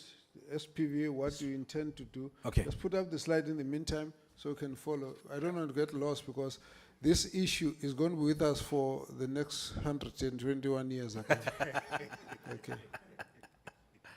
Yeah. recap, I think the member came a bit later. Yes. Recap, and let's go back to that. All right. So, Madam Kalipi, this is what Sorry, Chairperson, you are free at any time when you need to leave. Don't feel detained. Thank you. All right, thank you. Yeah, Honorable Kalipi, this is, yeah, our minister says SPV is not a panacea, but it is what we have now. What we are saying is that if you look at municipalities as they are now, we have all these challenges: operation, maintenance, metering, billing. We know, and then a lot of them have been ventilated. And as a result of them, economic situation and many others, municipalities cannot pay their bulk water tariff. So we are saying, all right, what we're going to do, we know firstly that the municipalities get grants, but we know some of them, and I think the special purpose vehicle is not centered around going into deep slot for people that can't pay and insist on. There are people, for example, in Emfuleni that can pay, but they're not billed on time. I stay there. I don't get my billing on time. My meters is not read. Some of us don't have meters, and so on and so forth. That is an efficiency issue. It's not the targeting of the poor. It's an efficiency issue. It's not there. So we are saying we're going to establish this special purpose vehicle that is made up of the municipality and rainwater, through rainwater services. The municipality is important because we don't want to take away the functions and the powers that are vested upon them by the pieces of legislation. So they will oversee the tariffs. The SPB is working for the municipality. But it's acknowledging that the municipalities do not have the way or to raise money to upgrade, to deal with aging infrastructure. We want to stop that. This aging infrastructure must stop, but to stop it, you have to refurbish it. You have to upgrade it. You have to lay new pipes. It's growing and so on and so forth. So the SPV, because of its, I don't want to use Councillor Mteta, corporatization, because of the way it's structured, it's able to leverage on the balance sheet of rainwater and the market because of the way it's structured to raise that money. Municipalities at this point in time do not have strong enough balance sheet to raise that money. They can't, but you are bringing an institution like us that can do that, and it's a public sector institution. It's public-public partnership. It's not privatization of water, right? But we are going to bring money from external. There's no money from the fiscus. National Treasury cannot give us money. We need to go and get money somewhere. But those people that want to know if we give you money, are we going to be paid? Because we've been giving municipalities money, they can't pay us. He said, all right, we'll have this structure that does that. And the money will go in there. The consumers will pay into the SPV. The municipalities oversee it. They are an authority. And then we're operating, or the SPV is operating and maintaining that. It has to be professionally run. It has to have a board, professional board. I don't want to offend anybody. It's not only politicians. It's professional. You need to have accountants. You need to have CAs. You need to have engineers. You need to have scientists. You need to have lawyers. You have compliance officers. It's a professionally run board. It's got subcommittees. Just a second. Honorable Kalipit, you fine now? Yeah, that's fine. Okay. We will get into a debate when you think we... I'll join. Let's continue with the responses. Yes, we'll excuse you. Yeah. Chairperson. Okay, thank you. I'll leave it here. Proceed. The servitude chair, I agree with you. We need assistance from the bylaws, and I'm glad it's a matter that you're going to assist us with.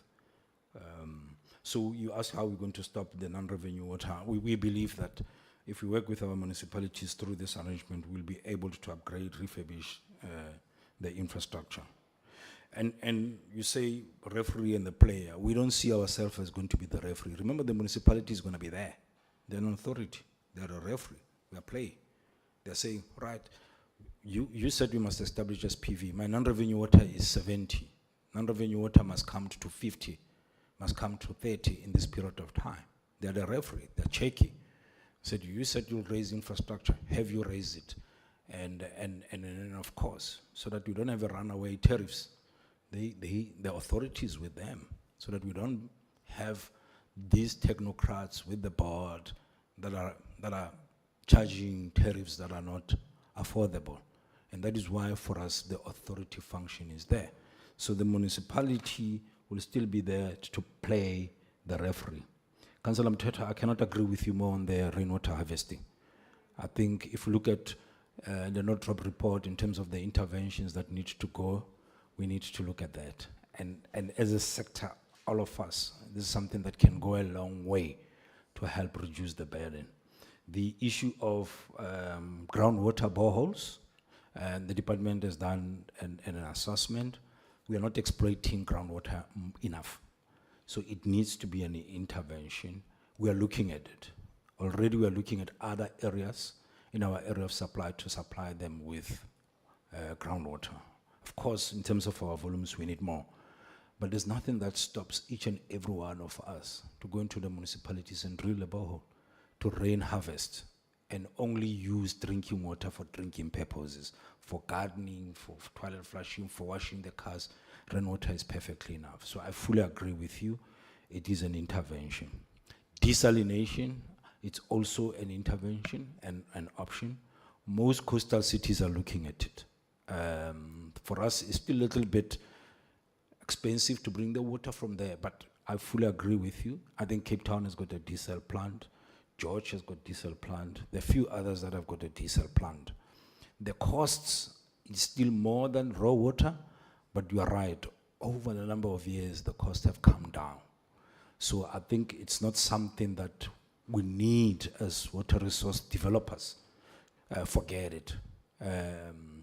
Shun away from it.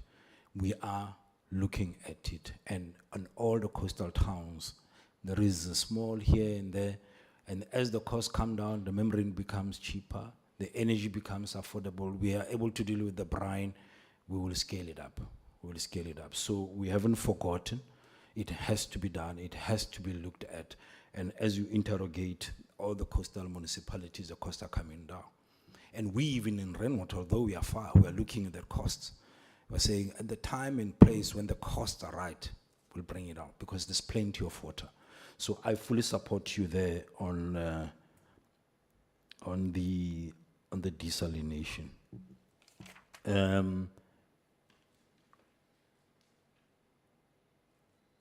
Yeah, payment arrangement, are they realistic, Honorable Direk?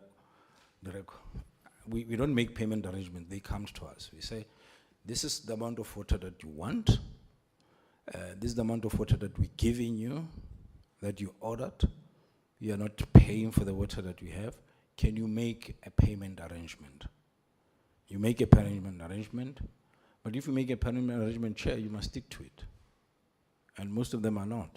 And then they then sit with the SAs, that settlement agreements, they don't honor them. We go back to them, and Honorable Director, it becomes a paper not even written on it. It's almost like, oh, when they come, payment arrangement, we move away. When they come, payment arrangement. And when the portfolio committee comes here, we're going to say they are imposing payment arrangement on us. We're not. Some municipalities, like, for example, Paris, they've said, listen, this is the water that we can afford. Give us that water, right? And because this is the water that we can afford, can we work with us to deal? We have a leak there. We have a leak, we have non-revenue there. Can you go there and assist us? So then it's fine. We will assist you. And just in terms of how we are assisting them also on non-revenue water, if you look at the tariffs that we passed in the last year, we asked them and requested, can we charge you a 1% more of the tariff? We take that money, we ring-fence it. If you have water conservation and demand management, that money comes back to you because you're not getting it from the municipality. We hold it and we're doing that. So we started it with this year. So if municipality would pay 1% more of the tariff, if they pay, we take that money, we assist them. So we don't impose payment agreement. But you cannot owe me 10 billion. And then your monthly bill is 40 million.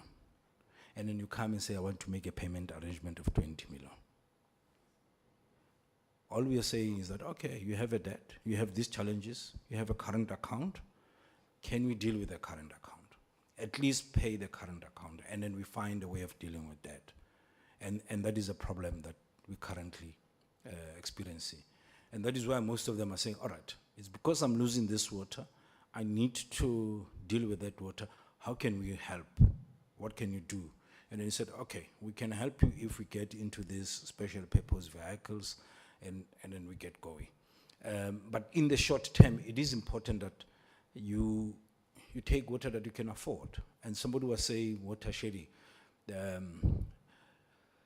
I won't use the word water shady. I mean, at night people go to bed and that water still flows into the lakes.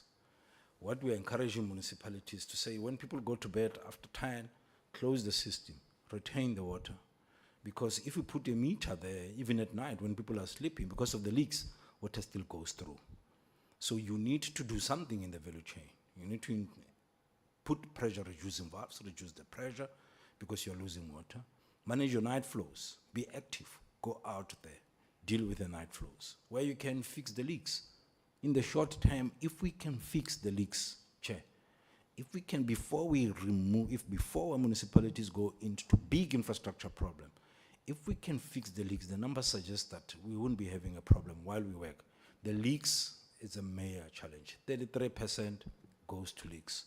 So if you ask me what needs to happen now, I would say let's fix the leaks. If we fix the leaks, if the municipality fix the leaks, there will be enough water to go around. It gives us a breather, and that water they can even sell or hold it back and get going in the short term. So I think it is important that we do so. And illegal connections, those illegal connections must be dealt with. I think if you look at the illegal connections, it's not as a result, the ones that we're talking about, it's obviously people have to be settled, but they need to work with the municipalities to find the best way of settling them, because it's also dangerous. And of course, we understand when people are frustrated, they need water, but to break into a valve is vandalism. To break into a system is vandal. It affects, I mean, if you look at Makause where it is, they break into it, it affects the whole of Pretoria East.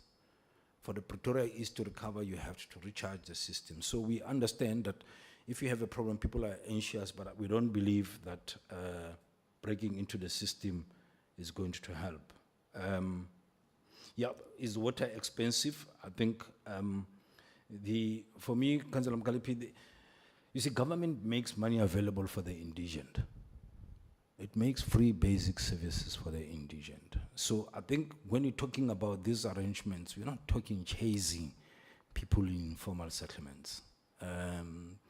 We are saying if you use that money for the purpose that you ought to use it, you will not even have to chase the poor because there's already money. If, for example, in the SPV, it's going to be in Mfuleni. We have looked at the numbers. If you retrofit in the townships, you don't even have to have a meter for every household. So you can do zonal metering. You work on water conservation and demand management strategy. You're not chasing the poor. All you need to do is to have efficiencies in place. The poor will be paid by equitable share, by all sorts of grants, and then you supply them with water. So I think the whole issue, in fact, it doesn't make sense to chase after the poor. They are poor. How are they going to pay? So the whole SPV is not to chase after the poor, the indigent. They are already assisted from the coffers. If you bring that money into the place, then it addresses. Therefore, I do not know if you have your slides on the issue of exceeding the limit, Honorable Van Zyl. Yeah, it is a temporary one. We review it on a quarterly basis. The next review, COO, is in September. So what the department simply says is that if there's enough water, we'll give you more. And we hope that we'll keep that going. But the reality of it is that I believe that put more and more into the system when you're not fixing the leaks is not going to help. Because we are building infrastructure, we're adding it, it's lost in the leaks. We're going to be here again and saying the people are not getting water when water is running everywhere. So as we appreciate the department is assisting us with abstraction in the short term, and they have been cooperating, the issue of leaks is actually important. And you are right, ma'am, that what we are seeing is that the more we put water into the system, the more it gets lost and the more the people are without water. Because our systems are highly pressurized. So you can think about it, if you put pressure in a pipe, it goes to the municipalities. If that pipe is leaking, the leak is gonna get worse and the situation is getting more. If you look at the volumes that, and there was a question around planning, when I got to rainwater, we were supplying in 2009, 3,500 million liters of water a day. We're supplying 5,200 million liters of water a day. There were 11 million consumers in our area. There's 18 million consumers of water. So we are building infrastructure. We are adding more water. But where does this water go? Why are people still without water? It's precisely because of the leaks. So our view is that if we can focus on that and work on the municipalities on that, it's extremely important. There was also a question on communications. I think in terms of the current protocol is that we communicate to the municipalities need to communicate to the consumers. But I think if we look at what the Premier and the MEC were saying, perhaps we need to look at it. We need to improve communication. And we are going to be sitting to say how best do we communicate in advance and information reaches there? Do we go on a mass media ourselves? Do you go there? But we notify the municipalities 21 days in advance if you're going to do maintenance so that they can put measures in place, including communication, and they take it from there. But there's an acknowledgement from our side and the municipalities that there's a need to find a different way of communicating. It's not that people don't support maintenance, but they need to be communicated on time. If the municipality are saying there's going to be a water tanker here, we try as much as possible to put it there when you're doing maintenance. And for me, I really understand why people are raising these concerns around communication. And without, saying we have a communication protocol, it starts and stops there. It's up to us with the municipalities to communicate better. And for me, it's an area of improvement.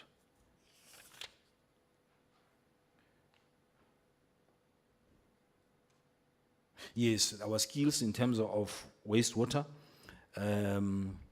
We have been running few wastewater treatment works, and we built 56 megaliters of wastewater capacity in the municipality of Mfuleni, which is a slight improvement in terms of where they are.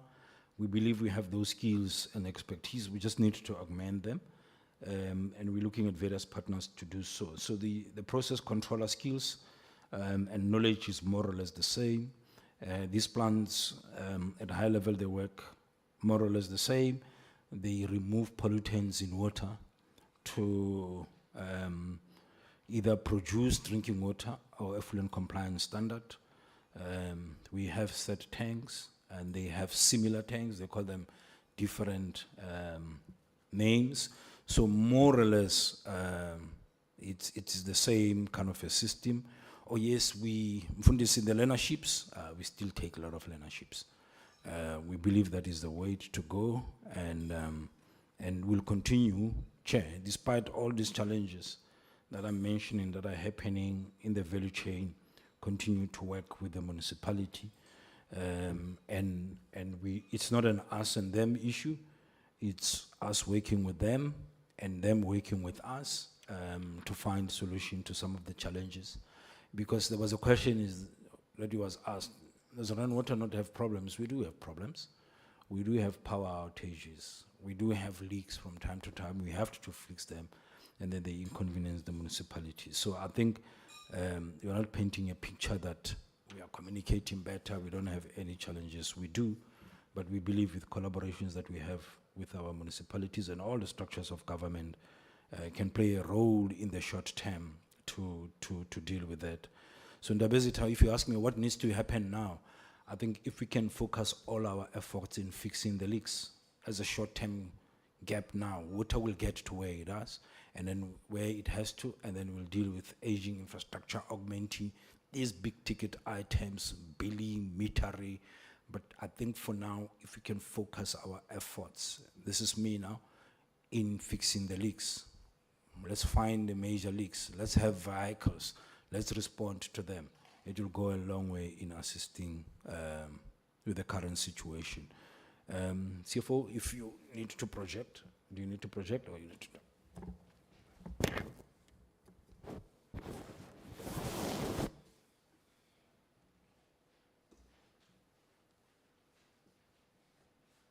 Whilst you're fixing that, would be nice to get a sense. You've done so much of supplying of water. Is anybody doing any assessment of how many plumbers have been created in the process out there? You know, Mfundis was talking about war on leaks. Yeah. There's a huge project here to say people must go and be trained. And we never heard what happened to them. Are they now operating? Have they got small businesses running around with bicycles, fixing taps in the homes and everything? Are we having anything like that? Yes. Yes, Chair, I think you're right. Thank you, Mfundisi and Chair, for the reminder of that. I think War Leaks on the face of it was a good project and it was a good program. What was our role? Our role was to train plumbers and so on and so forth. The challenge became after the project has been completed to have them being absorbed in the municipality. So we have a cadre of youth that have been trained, but for them to be absorbed into municipalities, municipalities don't have the funds and don't have the tools to absorb them.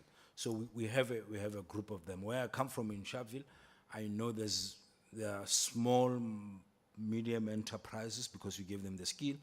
So if there's a pipe burst or a tap that is leaking, they come in with the small tools, they fix that. But it has to happen in a greater scale. So in other words, there are these young people that have been trained. Some of them have been, taken over by water boards, private sector because they're well trained. But I think the uptake was not sufficient by the municipalities. Some of them we placed them. The municipalities couldn't pay them for reasons that we all know in terms of the challenges in the municipality. And the learnerships, the plumbers, artisans are extremely important.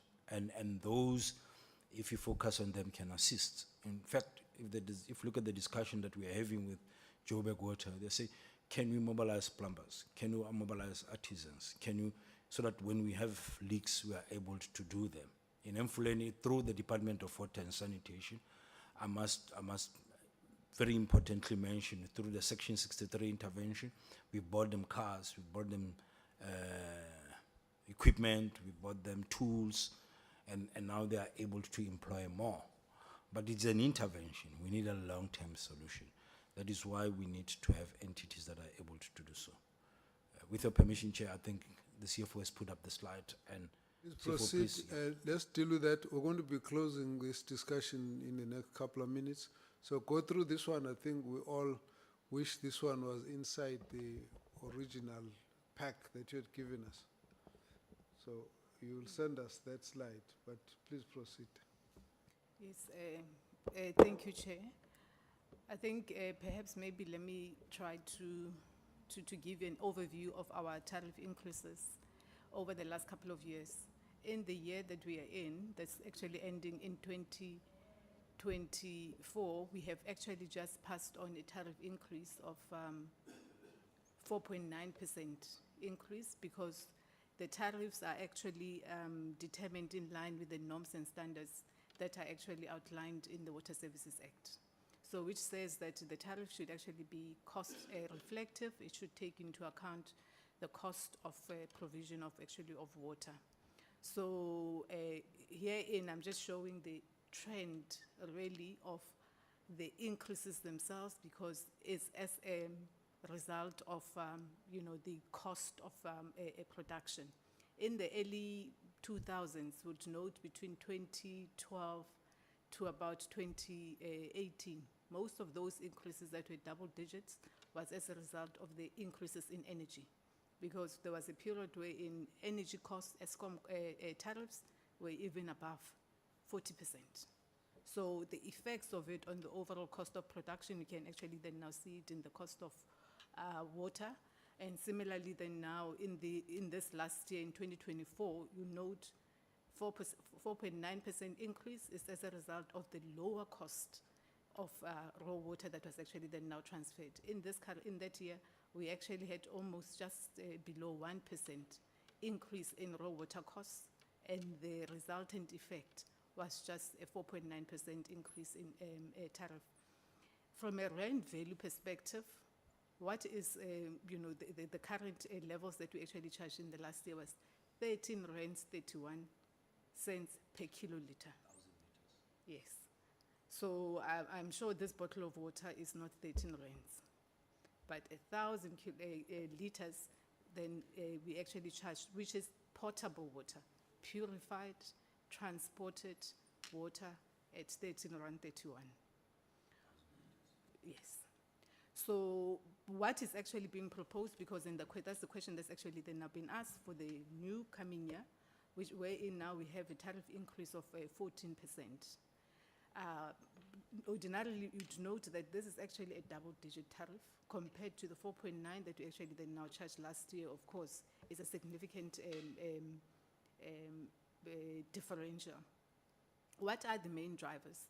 I think if you focus on the first column that says percentage increases, this is determined in line with the norms and standards.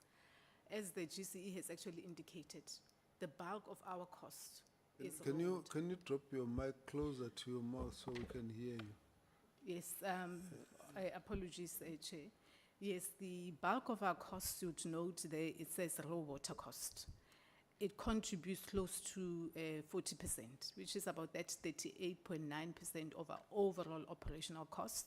What are the input costs, expected increases? We'll see, we've noted the DWS, that will be the operations and maintenance of the dams, the costs related thereto, and the TCTA. TCTA talks to the capital unit charge on the infrastructure that actually then now transports the water into the Val Dam, wherein we're talking to the Lesotho Highlands a project, the costs related thereto. We'll note that it's expected that the tariff, the raw water tariffs there would actually increase by 25%. So that 25% is inclusive of the component that the GCE actually made reference to, that in this next year, there has been a recalculation of the royalty fee that is actually due to the Lesotho governments through the Lesotho Highlands Authority. So the that royalty calculation is done, every couple of years. So there is an expectation that over the next 3 to 5 years, we should actually be seeing an increase in this royalty charge because of lower fees that were actually then now passed on in the past. Thus contributing an additional, over 20% to the overall operational costs, for the production of water. To note that the second biggest element that's actually coming through is energy from both ESCOM as well as municipalities, increasing above, 15% overall, contributing towards the total cost of raw water, of water production, an additional 4% to the 14% increase. Well, to note that in this next year, we are expecting not a significant increase in the chemical costs of production. So really giving us an overall, pass-through costs from those controllable costs, translating into a 12.5% increase. So that's before we even look at our overall indirect, in-house internal costs. These are passed through from a production perspective, requiring, a tariff of 12.5%. We'll note, as the GCE indicated, labor, other costs really within the inflation target. Is a provision that's actually made there for depreciation. Yeah, yes. Apologies, Chair, my laptop just died, but at the bottom, we're just making provision for infrastructure upgrades that's actually being made. that would actually then now be commissioned in the current period, and translating into that provision for depreciation. And because of the pace, of capital outlay that you've actually had in the last couple of years, as the GCE indicated, we would actually be commissioning, a 600 megaliter station, new system, at the end of this year, which will actually come into force. And as a result, in that particular system 5, I think it costs just over 4.5 billion. So that would actually be commissioned, and it will be releasing an additional 600 megaliters of water into the system. And hence we are seeing an increase in the depreciation cost as it's actually then now coming into service. Overall increase that we're actually expecting for this forthcoming year from a tariff perspective would be 14.3%, translating into a gazetted tariff increase in rands terms of 15 rands 21 cents per kiloliter. So we just did a high level check, comparison between what we're actually charging from a potable perspective at the bulk level to what's actually, as an example, charged at a municipal level, and we just pulled up just the rates from COJ, City of Johannesburg, and you'll note that the current, rates, and they're actually using block tariffs. It's starting first at 26 rands per kiloliter, then it goes to 27. Mfuleni itself, currently they're charging 36 rands per kiloliter, and so forth. And I'm sure even from a Merafong a perspective, so those are some of the municipalities that have actually been cited. But you'd note that there is the first block, which is actually sitting at actually 0, which is then now covered by the free basic, element, because that grant is given directly to municipalities for the first 6,000 kiloliters, and then thereafter, then the municipalities will then now start charging their block tariffs, and as stated, it's definitely double in most instances what we are actually then now charging them. Thank you. Do you ever balance it up with the unemployment levels of poverty? Do you ever balance these two? Or you only just look at your own internal cost drivers? Is there anything anybody who does any socio-economic impact studies to actually look at what this would do to communities? Yes, and this is actually quite a very interesting question, because that's basically what we were faced with in this last year, when we actually received this double-digit raw water costs. And within the water sector, the department has actually in place the Independent Regulator Commission that's actually been set up within the Economic Regulation Unit in the department. And they did undertake this particular study because one of the issues that we are mainly concerned about was the affordability of a 15% tariff increase that will actually be then now passed on to the end consumers. And the fact that, the main contributor is as a result of the royalty fee charge that is expected to increase over the next couple of years. And as part of that particular study, they did take into account the significant levels of poverty, indigence, sufficiency and adequacy of the grants, that are currently being provided for basic water, services by both conditional as well as the unconditional grants. And from that particular assessment, they have actually confirmed that the royalty charge, which is an added layer that is included in the tariffs that's actually going to be passed on from a raw water perspective, impacting potable water, that is actually going to be affordable. Yeah. Yeah. If I may add, Dr. Mahlo, if you can bring the slide again. you're asking a good question, Chair. I think what we are doing as rainwater, because as you say, these are external costs. We don't have control of them. And if you look at what we have control of, it's increasing by only 4% internally.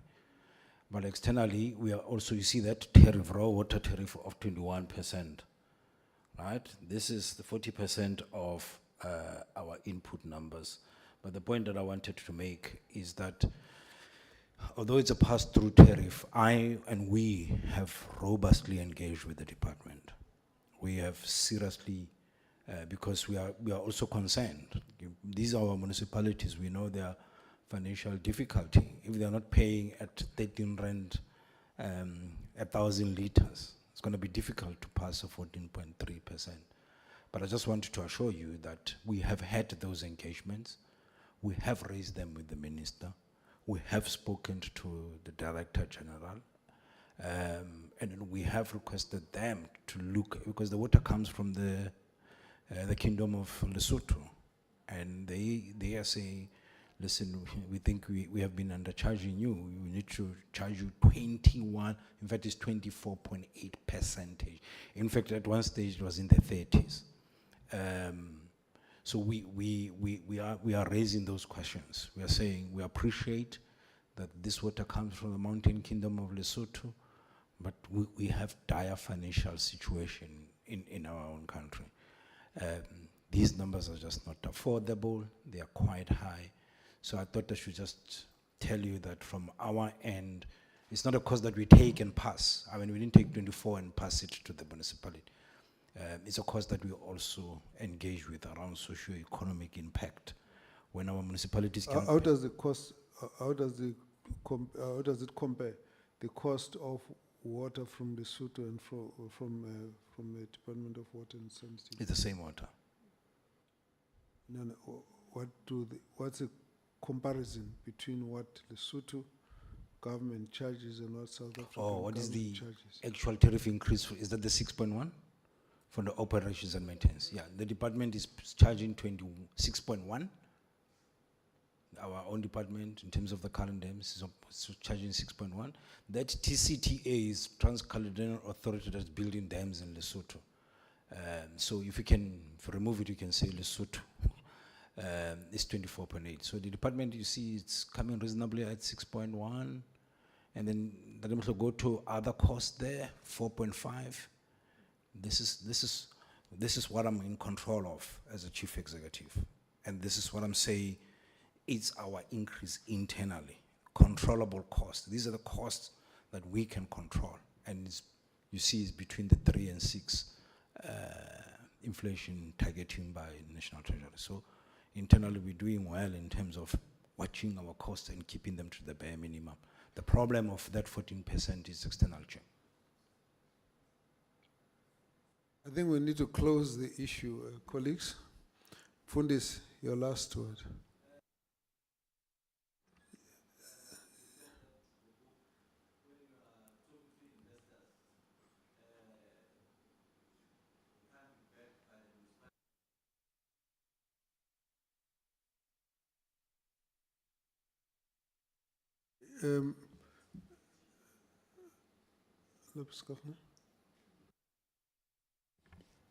Chair, I just want to know, maybe I've missed it, the question on the special purpose vehicle, the initial budget, and the percentage of the JV between Rand Water and municipality. Thank you.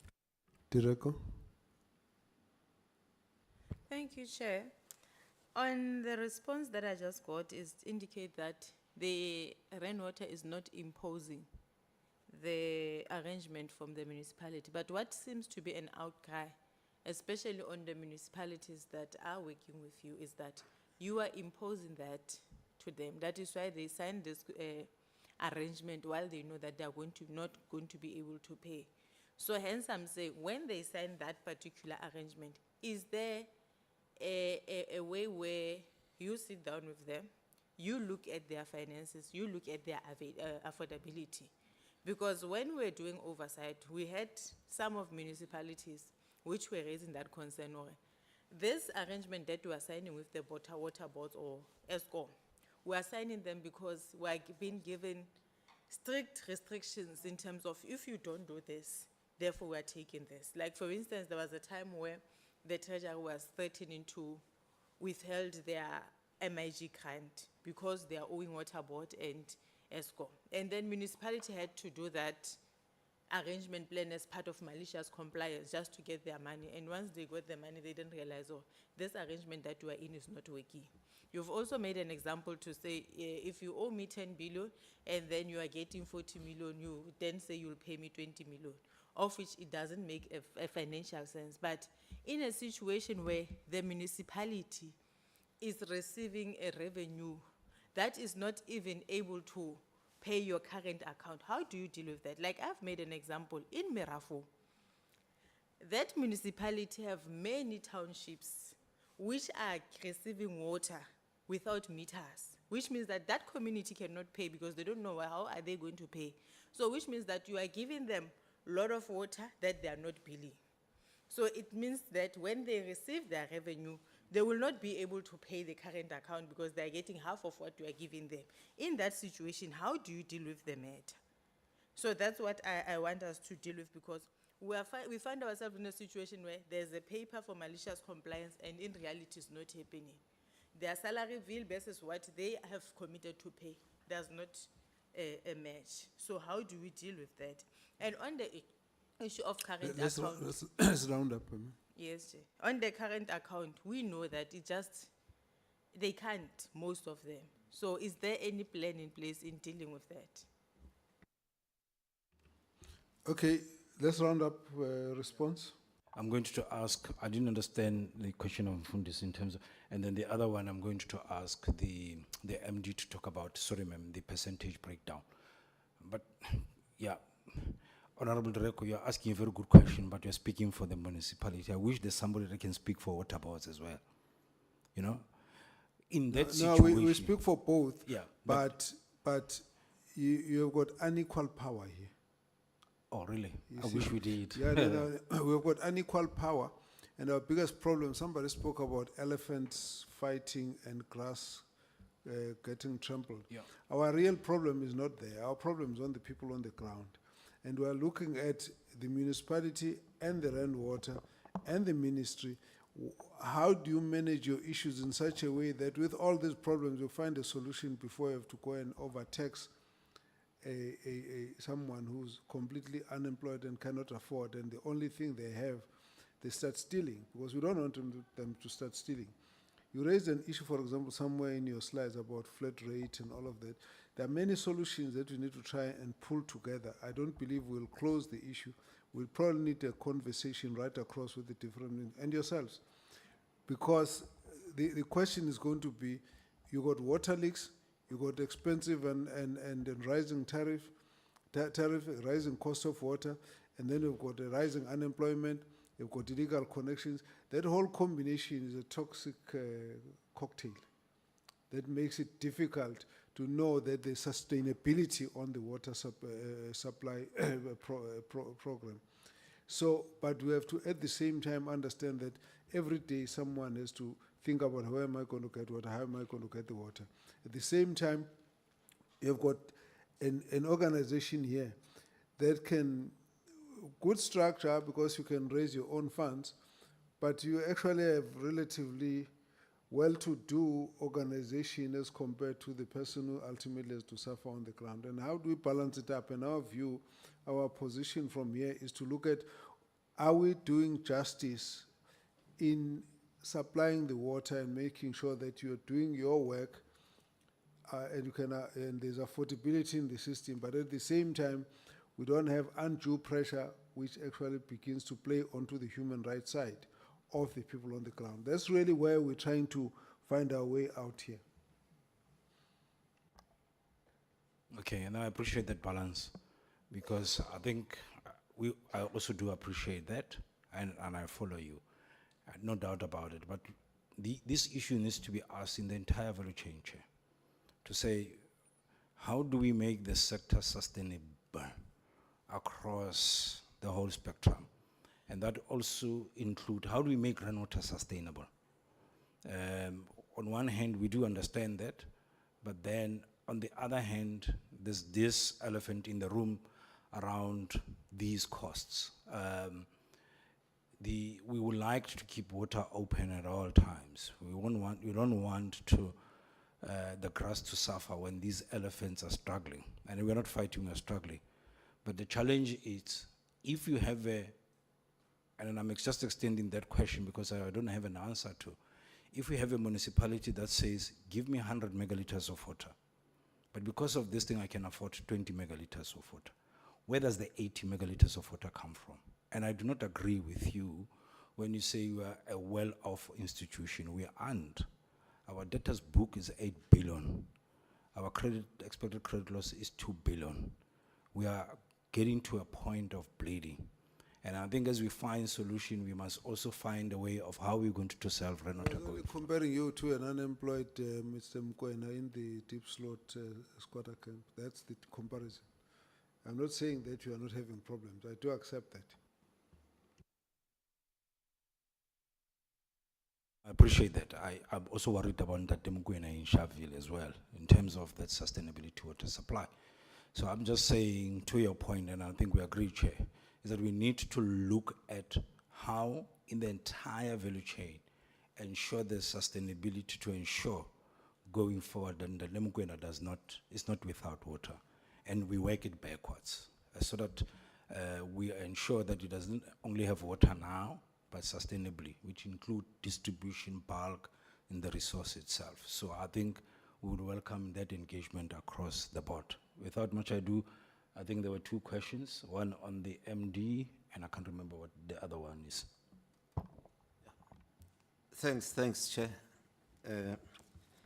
In terms of how the SPV will be funded, the first component, which is part of the funding of the municipalities, the equitable share component for water alone, as per DORA, it's 629 million that the municipality received this year. That's for the 6,000 free component. So they do get that 628 million. Then there is also 10% of the MIC funding that is passed also in the budget of the minister. 10% of MIC also goes towards basic water services in the municipality. So that's another free funding coming from the state supporting the SPV. Mfuleni loses 72%, but out of the 28% that they can account for, so they lose 72% of the water that is supplied to them. But out of the 28, they are able to collect 76%. So the shortfall overall in the first few years, it's around 300 million. That will ensure that at least from a liquidity, meaning affording the operations and maintenance, that's the shortfall they have currently for water and sanitation services.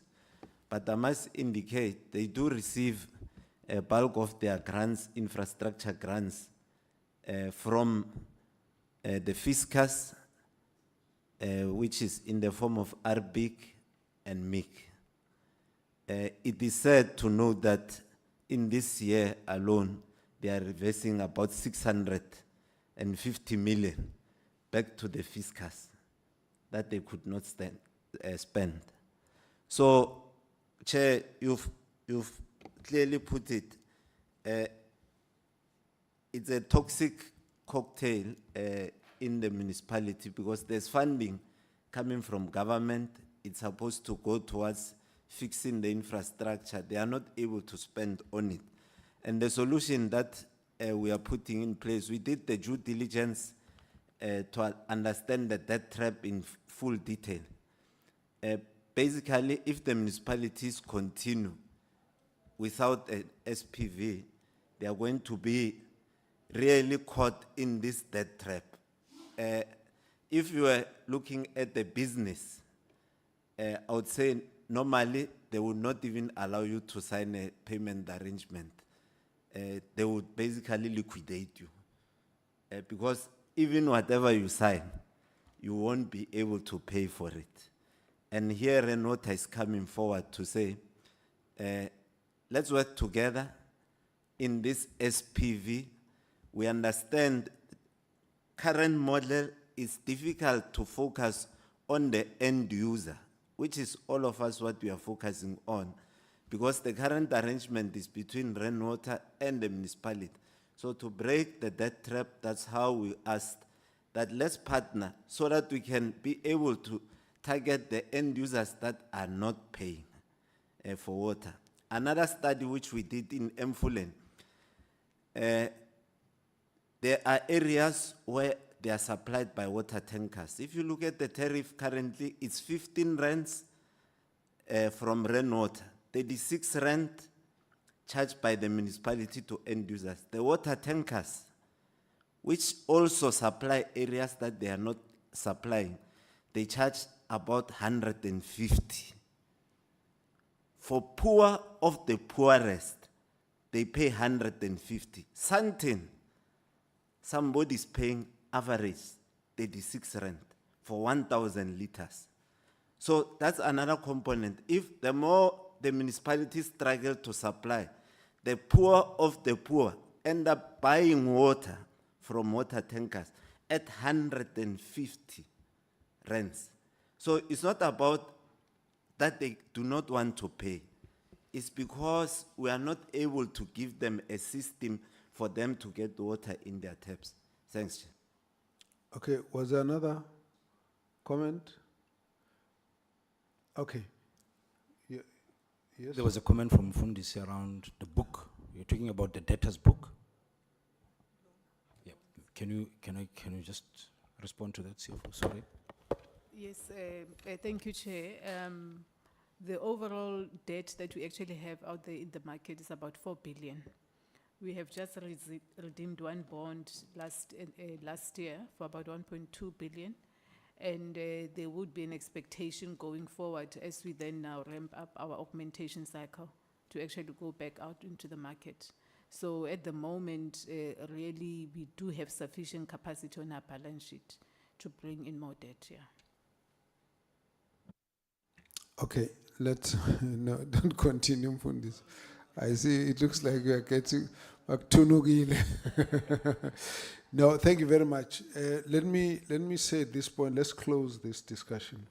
Thank you for your very enlightening presentation. We would like you to give us these additional slides on this whole breakdown. What we still don't quite get, you keep throwing it, but the comparison between what you charge and what municipalities charge, let's give us a couple that you've got concrete information about. Let's have a look at that. That's one set of information. The second one is that SPV. You've told us a lot more than you had actually heard before. That's why the members are still interested in the details of how this SPV is structured, where you're going to get money from. You've now started showing us where we have seen the money coming from, how much money they've sent back and all of that. Let's have that. And maybe you could just indicate which municipalities are you targeting this for, because it looks like you've just got this one for a pilot, but which others are you looking at? So that for me is the one thing. I think from where we sit, our basic concern is about the supply of water, particularly to the poor, and that's really where our major challenges come. Now, we do understand that on the side of the poor, the high level of poverty is such that the level of the affordability of the water is an issue. We do understand that part of the problem, then of course you've got, a lot of informality and illegal connections, which for us is not a good indicator of how the municipalities are managing their own space. On the one side, we have a challenge also that the municipalities have got themselves into this huge debt with the Water Services Authority.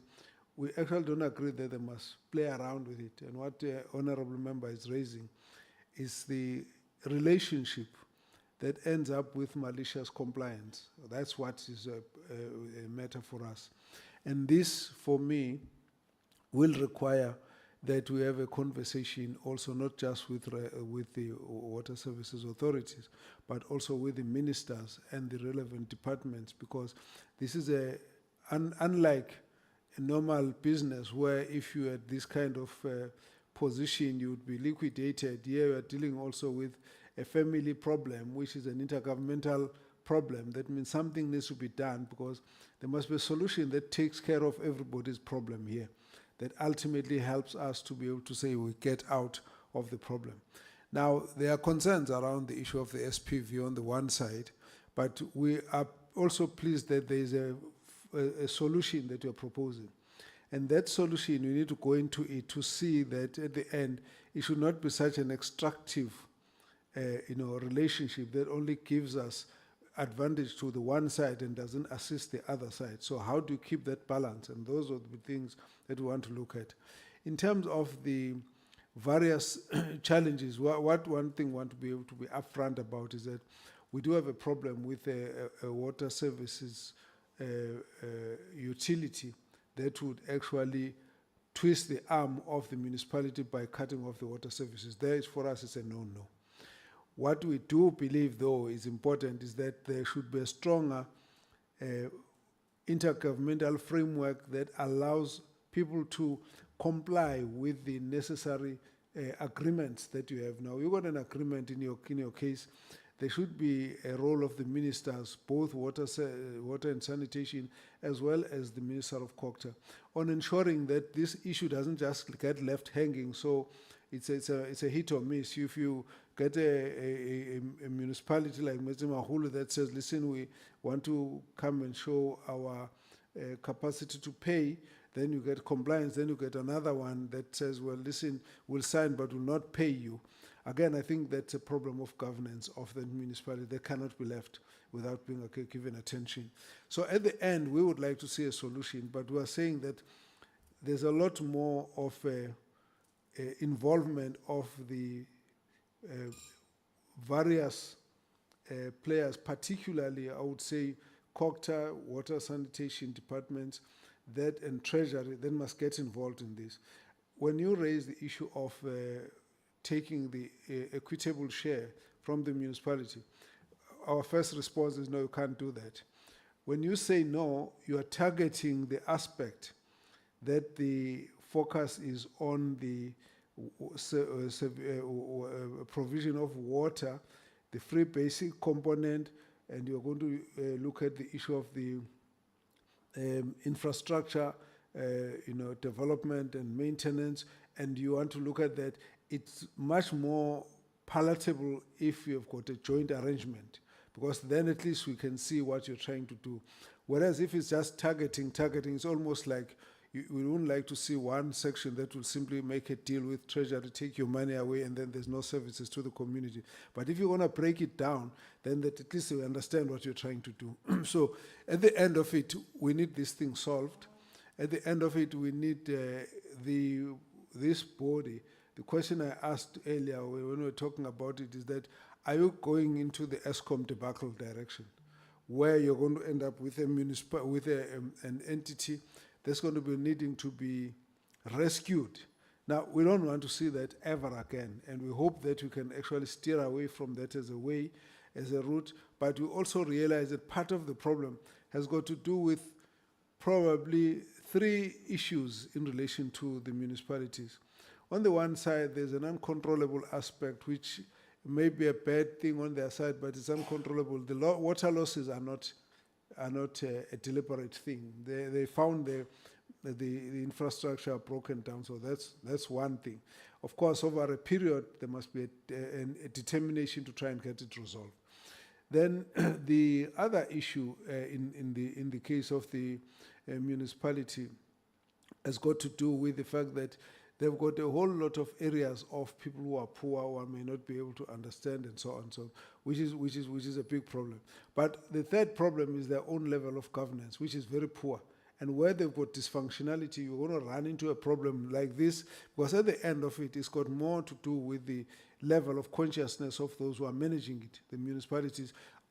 How are you going to keep this state of dysfunctionality going? And therefore, when we move around visiting the various municipalities, we are looking at the issue of the functionality, the dysfunctionality, and what the government is doing about it, because the consequence of that is that the debt goes up and it becomes a debt trap where the municipality can't rise above this thing. But if you go inside their own internal processes, then you can see why there's a problem. If the governance is poor, if they don't have the right skills, and if their planning is very bad, if also there's corruption, there's no consequence management, all of these things are actually causing the difficulty. So the whole thing spirals out of control. Now, we can't allow any of that, but we're simply saying at the end of it, we need to get a way to get a formula that allows us to solve the problem. As we solve the problem, ultimately, the entity should be able to operate as a going concern with no problem of collapse in the future, because we cannot afford that. On the other hand, we don't want the entity to be putting up exorbitant tariffs that makes it difficult to manage the supply on the ground. We also want to see the municipalities can't have so much of tariffs that they actually make it unaffordable, simply because they're also trying to raise their own revenue, and it's out of alignment with the exact amount of cost structure and the need. And simply because you can afford to do it, you do it. No, those are the things that we would be concerned about. But having said all of that, the members would like to get a bit more information on the issue of the SPV. Give us all the things that you told us plus more. Let's have that. And secondly, the breakdown of the cost structure. Ultimately, we want to see what the person is paying for, how much of it is the fat. That we want to see that in the process. So with all of that, we want to say thank you very much for your presentation at this point, and please thank the chairperson as well. At this point, on behalf of the committee, we would like to say thank you, and we would like to excuse you. I'm going to request that the committee takes a 5 minutes comfort break. We're going to have to take the few issues. We only got, at the most, another 55 minutes ahead of us. Thank you very much. So take a 5-minute break. Thank you.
Can we reconvene, members? Thank you. How are you? Now, can you just show us the agenda so we can see how to try and wrap up issues? Thank you.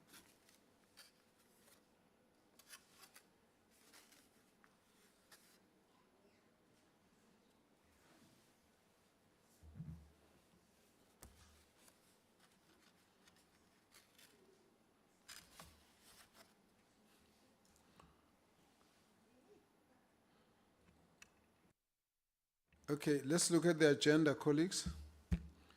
Now, what you have there is a Gauteng report, Eastern Cape report, updates on the study tour, closure and way forward. I want to suggest that we defer closure to the end. We start with the way forward. We come to the study tour, we come to the oversight report, and then last will be Gauteng. So on the issue of way forward, we're having a meeting next week. We're supposed to have a day, full day. I want the members to consider whether they would like this meeting to be virtual or to be in person. We may be very lonely. I'm told other members aren't going to be here. So I leave that. Now you'll comment on it as we go.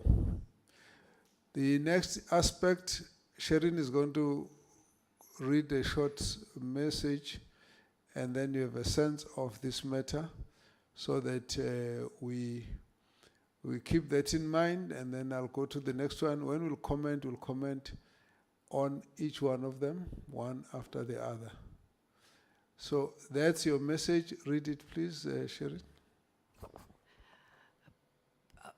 Please note that the South African Embassy in Copenhagen has responded to the Portfolio Committee's request, indicating that June would be a better time since July is the European summer holiday period. The mission in Copenhagen stands ready to support the Portfolio Committee's study visit to Denmark. So the embassy has agreed. Now, you're not commenting on it yet. Keep your notes, please. Keep your notes. And then you can we just need to know if there's any concrete information of what needs to be done or said in terms of what is inside the preparations. So you will have to share that with us. Let me go to the next issue because I want you to deal with all of them one after the other. Eastern Cape Oversight Report. Members would know that we went to the Eastern Cape. You have with you the copy of the report. I must say that all we need from you from this report are two things. One, any corrections that need to be made. Two, any additional comments. We will know that the major issue for us on this matter was, firstly, that we must have a report that comes from Eastern Cape and National Department on the issue of the customary initiation, which we've already had, which we had here. We had a full discussion about it. The second aspect was that we needed to bring this matter to the attention of the House, and I must say also that this happened last Friday, and probably the only thing that remains would be for us to continue with engagement with the ministers, which I've already started with Minister for COGTA and Minister for Health, with a view that they need to pull together a team that will share the funds and the resources so that we can reorganize the approach in the Eastern Cape in terms of how we deal with all the stakeholders and support them and deal with the program throughout the year instead of just waiting for the initiation season. So that now becomes the ongoing part of work. But in terms of the debate we have had, in terms of the report from the province, we've already had those two. So this matter is really coming here so that we can then have a report that the committee endorses, and then we will leave it at that. So those would be the three issues that I would like us to comment about. And then if one or two people agree on the issue, we don't need to get the whole committee to respond to them. Colleague Direko, you were outside, and just out of courtesy, let me say that way forward is next week. We have a full day, and what I want is to want us to be in person. I know we like each other so much. We would like to always see each other. But if you want to see each other on a virtual screen next week, let's put that as a proposal. Then secondly, the issue of the visit to on our study tour, the suggested date is in June, and Shireen will keep furnishing us with additional information as the preparations are going along. I still don't know how many of us will be able to go. We might ultimately have a restriction in numbers, I don't know, but that's it. Then the third one is the Eastern Cape report on the customary initiation. That matter has been closed at this point. We just like the members to endorse the report. We have already had the report from the province. We've already had a public debate in the House, and that's the matter. So we'll have 3 minutes to close these three issues. Colleagues, let's have your hands. If you agree with me, you don't need to raise your hands. Thank you. We are commenting. You comment on all three. We'll serialize them and close the matter. Either one you want to talk about. Thank you, Chairperson. Are we also speaking on Gauteng? Gauteng is going to be last. Okay. So then don't talk about Gauteng yet. just quickly then on the study tour, have we been in touch with Parliament internal international relations as well?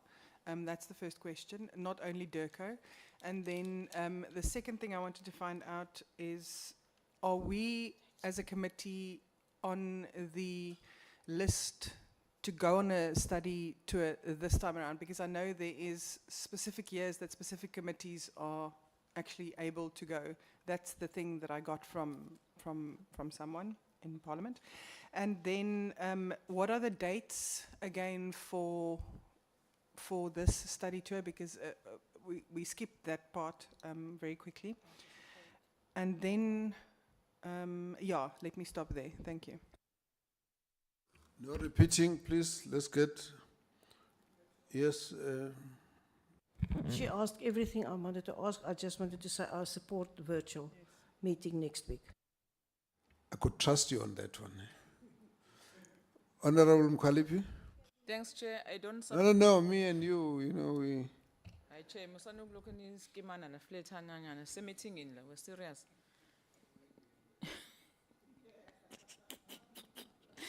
Chair, I don't support virtual. No, I'm joking, Chair. I just want to get a clarity. Is virtual because on Tuesday is oversight. Can you clarify in terms of the oversight? Oversight, Wednesday oversight, Thursday oversight. So no one will be here in Parliament. So are we going on oversight as a committee or not? On the study tour, Chair, you said we must not repeat, but we need clarity. Now, Sharon was reading an SMS confirming that Denmark is agreeing on our proposed dates. So I think the follow-up question from Honorable Marine is that what is the procedure now? So we can be clear.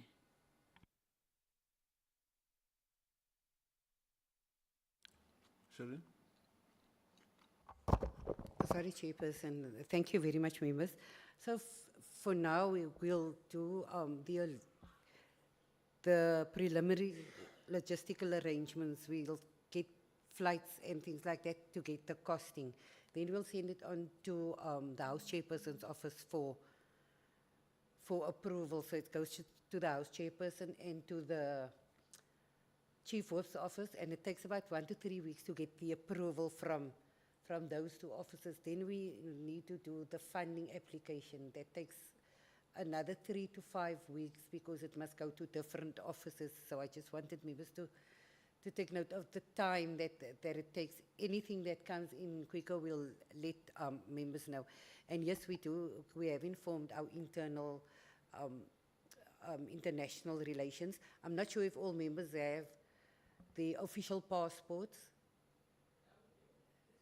Oh, okay, so if not, we'll get a letter from international relations where you can go to our Home Affairs and have your official passport sorted. Members must just let us know which members need to go, and then from there, I'll keep you updated weekly on the logistics for the study tour. Thank you. The date, sorry, we're looking at 20 to 30 June.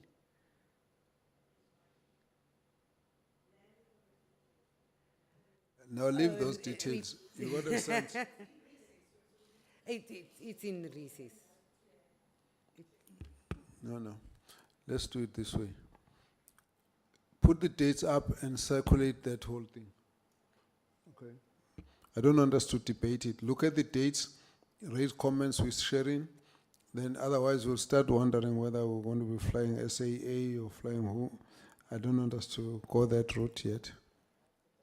Chair, and then just the other issue that Honourable Mkalipi raised about oversight for next week. Remember, we now divided into groups. So we are Group A committee. So Group A committees went to oversight when we went to oversight to the Free State. So Group B committees will go this time around, so that there isn't clashes with membership and things like that. So we won't be going on oversight. We will, however, be going to Richards Bay the week after. Thank you.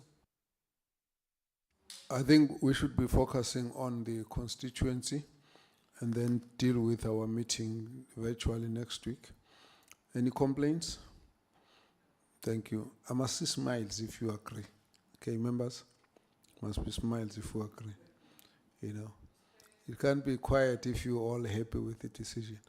Then you're going to have this circulated so that you've got a sense. One question you haven't asked, you haven't answered, the numbers of people who have to go. Now, yes, answer it. So Chairperson, we're going to make the application to the House Chairperson and put in the full committee. The decision will come from the political officers on our, what the size of the delegation must be. That's fine, let's do that, unless there's anyone who wants to upfront withdraw. Okay, that's fine, then we'll get the result. So we'll have regular updates. Yeah, don't step each other, you know, Mkhonto people, we're not sure about this fight now. So, all right, so we endorse the Eastern Cape report.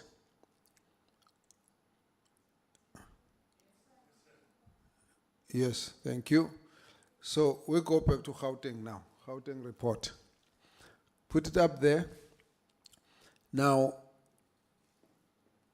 looking at the Gauteng report, we didn't quite have any time to talk about this report. There are a few issues we asked that must be sent to us. The report I have is that you have Merafong who have asked to be given a bit more time. They've got in writing, you've seen it. You have got one from Tshwane.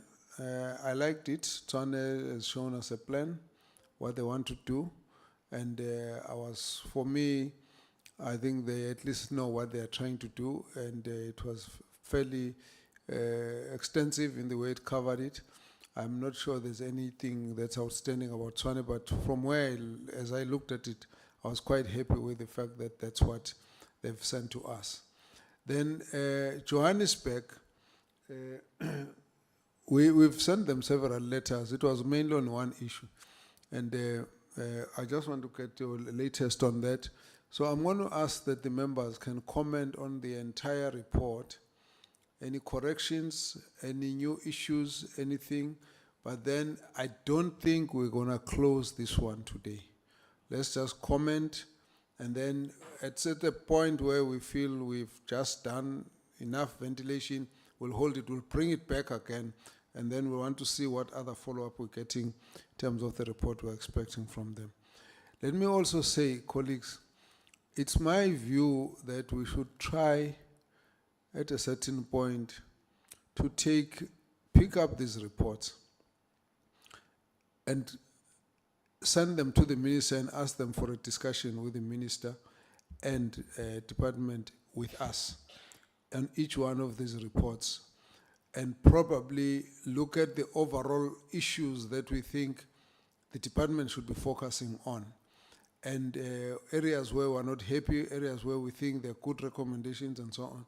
So let's think about it that way, because I don't think we must just have this just getting submitted and quietly like that. I think there's a space for engagement on these matters. So that's just for the future in terms of follow-up. My proposal at this point, let's make comments. We don't close this issue. So when we run out of time, we mustn't feel upset about it. There we are. Shirin, latest from Johannesburg. Yes, thank you, Chairperson. We wrote to the City of Johannesburg. We wrote to them on the 30th of the 1st to ask a report on the issue of Joburg Arts Gallery.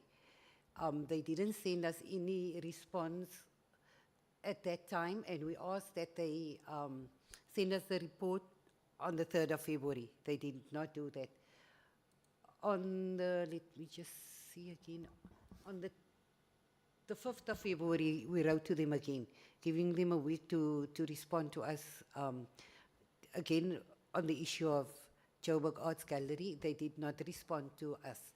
On the 10th of March, we actually wrote to the MEC to seek intervention from the MEC so that we have all these reports from the different municipalities, and we've asked them to have it by Friday, 13th March. That's why we got the ones from Tshwane and we got the letter from Mirafong, but nothing from the City of Joburg yet. They did phone this morning to ask what it is that we wanted. We resent the correspondence to them, but we haven't received anything yet. Thank you, members. Comments?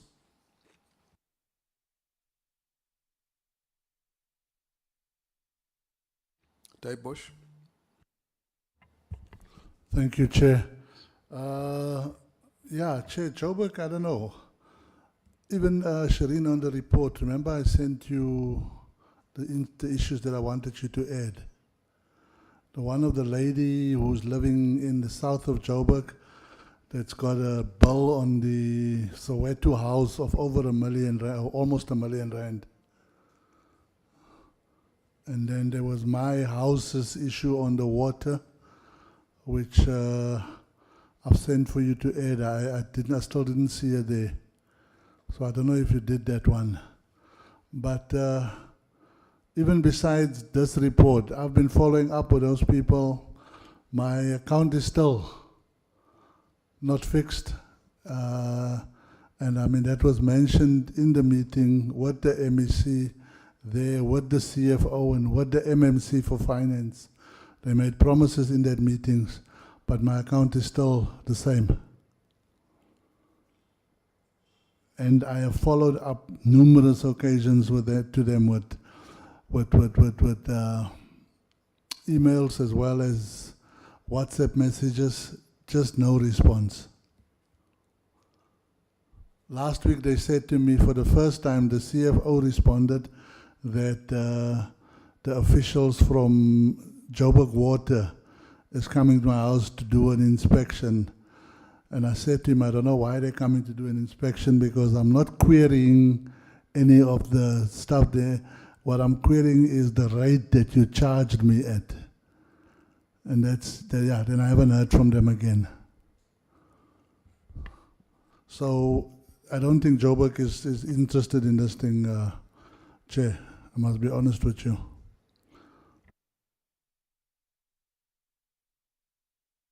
Van Zyl. Thank you, Chair. I do believe that we cannot, so I support that we cannot actually close the Gauteng report, because as we heard from Tshwane as well as Mirafong, that there's outstanding things. But Chairperson, we were there in November last year. We are towards end of March. The instruction was very clear what we needed from all of them, plus with Shireen sending up within a space of a week or 10 days, three mails. And then for the city of Johannesburg to come this morning is to say, what is it that you want, is quite arrogant. So I think, Chairperson, we need to start by actually subpoenaing the mayor to come to this committee and come explain why it is so difficult for him to tell us what's happening in the institution that he is the head of.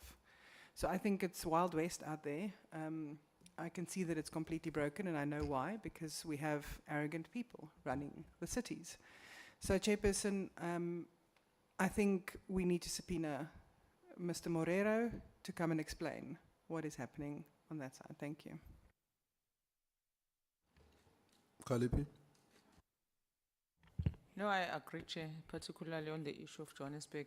There are so many issues with Merafong. It was a crisis even if we were there. Even the mayor didn't even care when we were pressing on issues.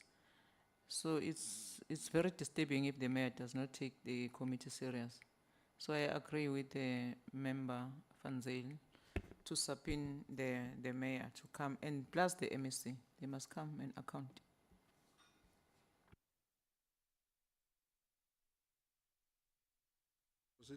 Sorry, Chair, and then also to come back then to the resolutions register that I posted on the WhatsApp group.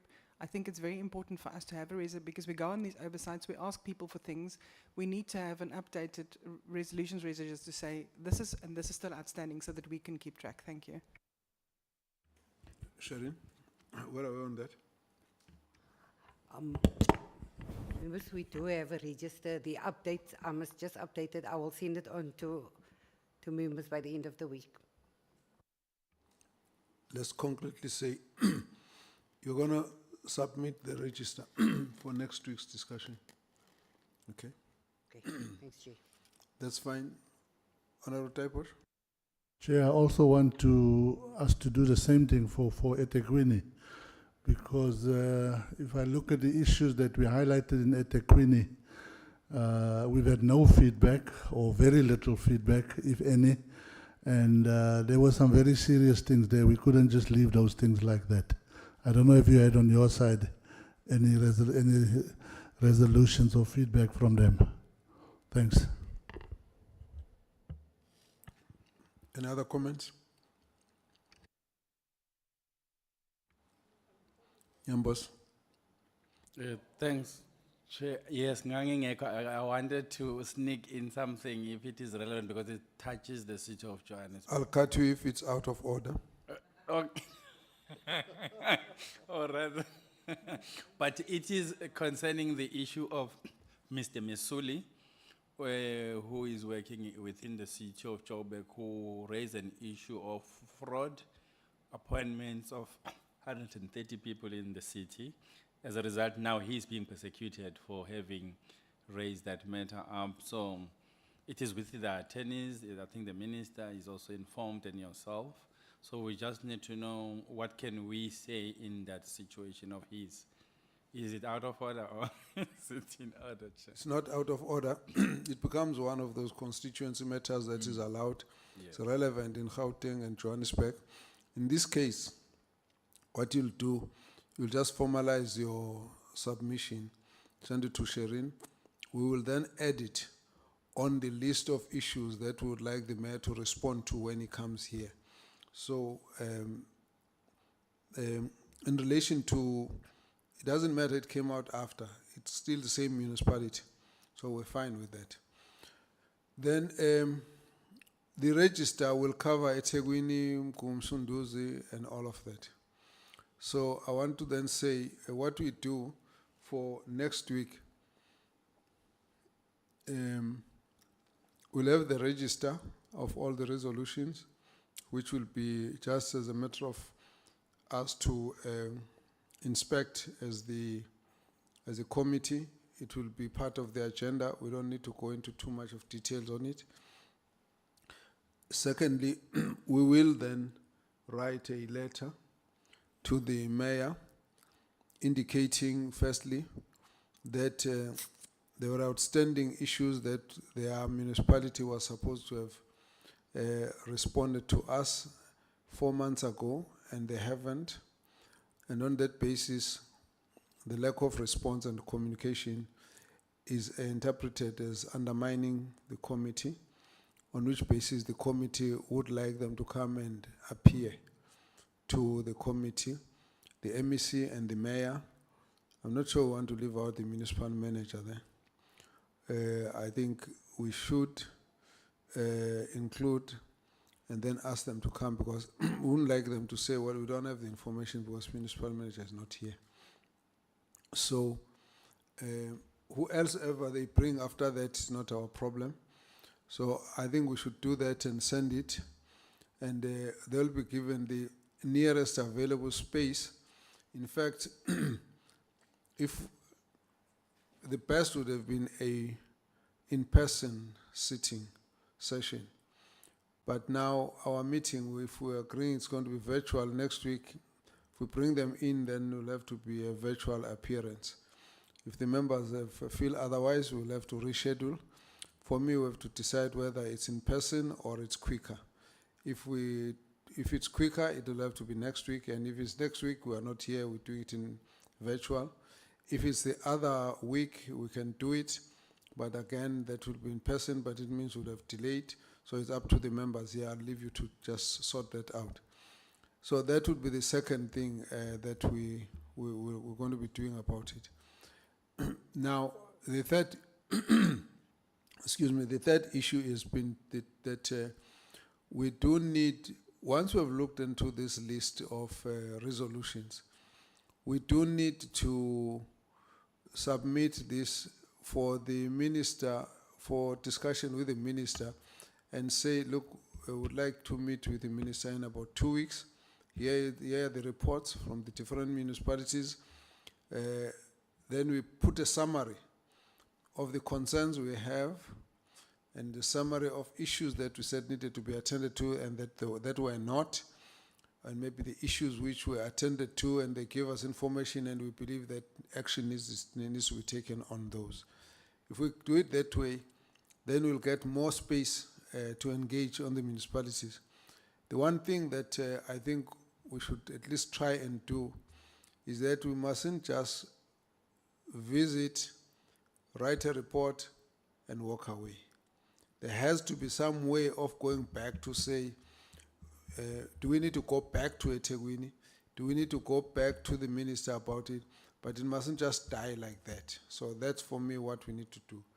So with that, it gives me space then to say, if there is additional information, we can talk about it. But Merafong is quite far behind. They've still not given us, but they actually sent a letter requesting. But I must say, with Tshwane, I must say I'm quite impressed. I mean, looking at that, I'm quite impressed with their plan. They've really looked into all sorts of things. Their approach, their communication, the interaction with the people, rebuilding trust. For me, if you look at it, you think somebody will say, we understand what they're trying to say to us. And that for me is a very good sign, you know. So let's pick it up from there. So any other comments, colleagues? Shenge? All right. Thank you, Kwabe. Just one clarification, Chair. I recall very well we were on a virtual where we agreed in terms of these reports that there must be a time frame placed. I think that gained favor, if you recall. But now if we are still going to be grappling to this report is here, this is not there. I thought in principle, I just want to check with my colleagues, we agreed that we must put a time frame because we can't be running around chasing the reports that are needed by the committee. I just wanted clarification there, Shal. Thank you, Chair. You are now very quick. Oh, yeah, sorry. If we can maybe just, I know it's a week further, but if we can scroll down to Monday the 31st. I see that we have some other capacity building up there in yellow on a Monday, which is a constituency day, which means we have to travel here by Sunday. Can I just get some clarity on that? It's there, Monday 31st, 9 to 5, capacity building program. That's a Monday, a constituency day, which means we need to come on the Sunday already. So I need just some clarity on the planning, why it's on a Monday. Thank you.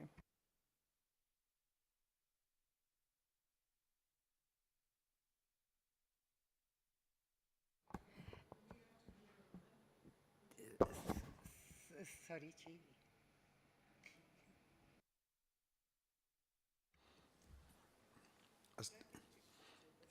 No, I don't understand it.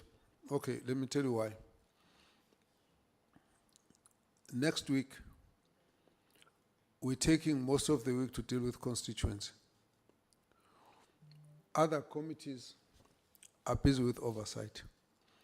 We have outstanding business in terms of our capacity building, meetings, and as we had agreed earlier. So we choose a date which is a Monday, which may well be a constituency day. If the members think that day is not acceptable, then you'll have to give us another day. In this case, it's very difficult to fit all these things within the time that we have available if you have to align with the report, with the program of Parliament. That's what has chased us and to be able to do things that way.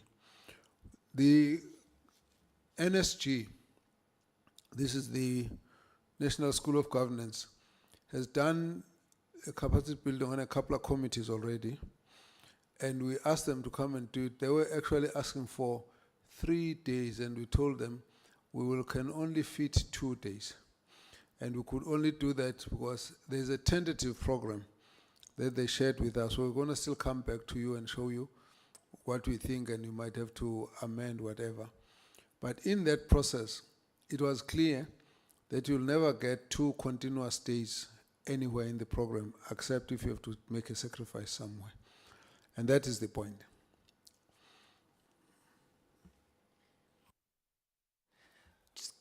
Sorry, Chairperson, we actually do have 2 consecutive days. That's not constituency days, which is next week, Wednesday and Thursday, because we are on oversight, not on constituency week. So there is 2 consecutive days. Thank you. Well, I'm not sure about our ability to swing the time for the National School of Governance because of the people that they have to invite into this.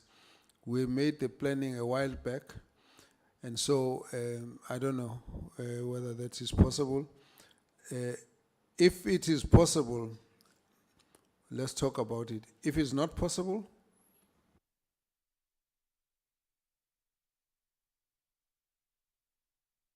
Thank you, Chair. Yes, there was a time that training would have been somewhere on the 2nd and 3rd and 4th of April, and that was changed 2 weeks ago.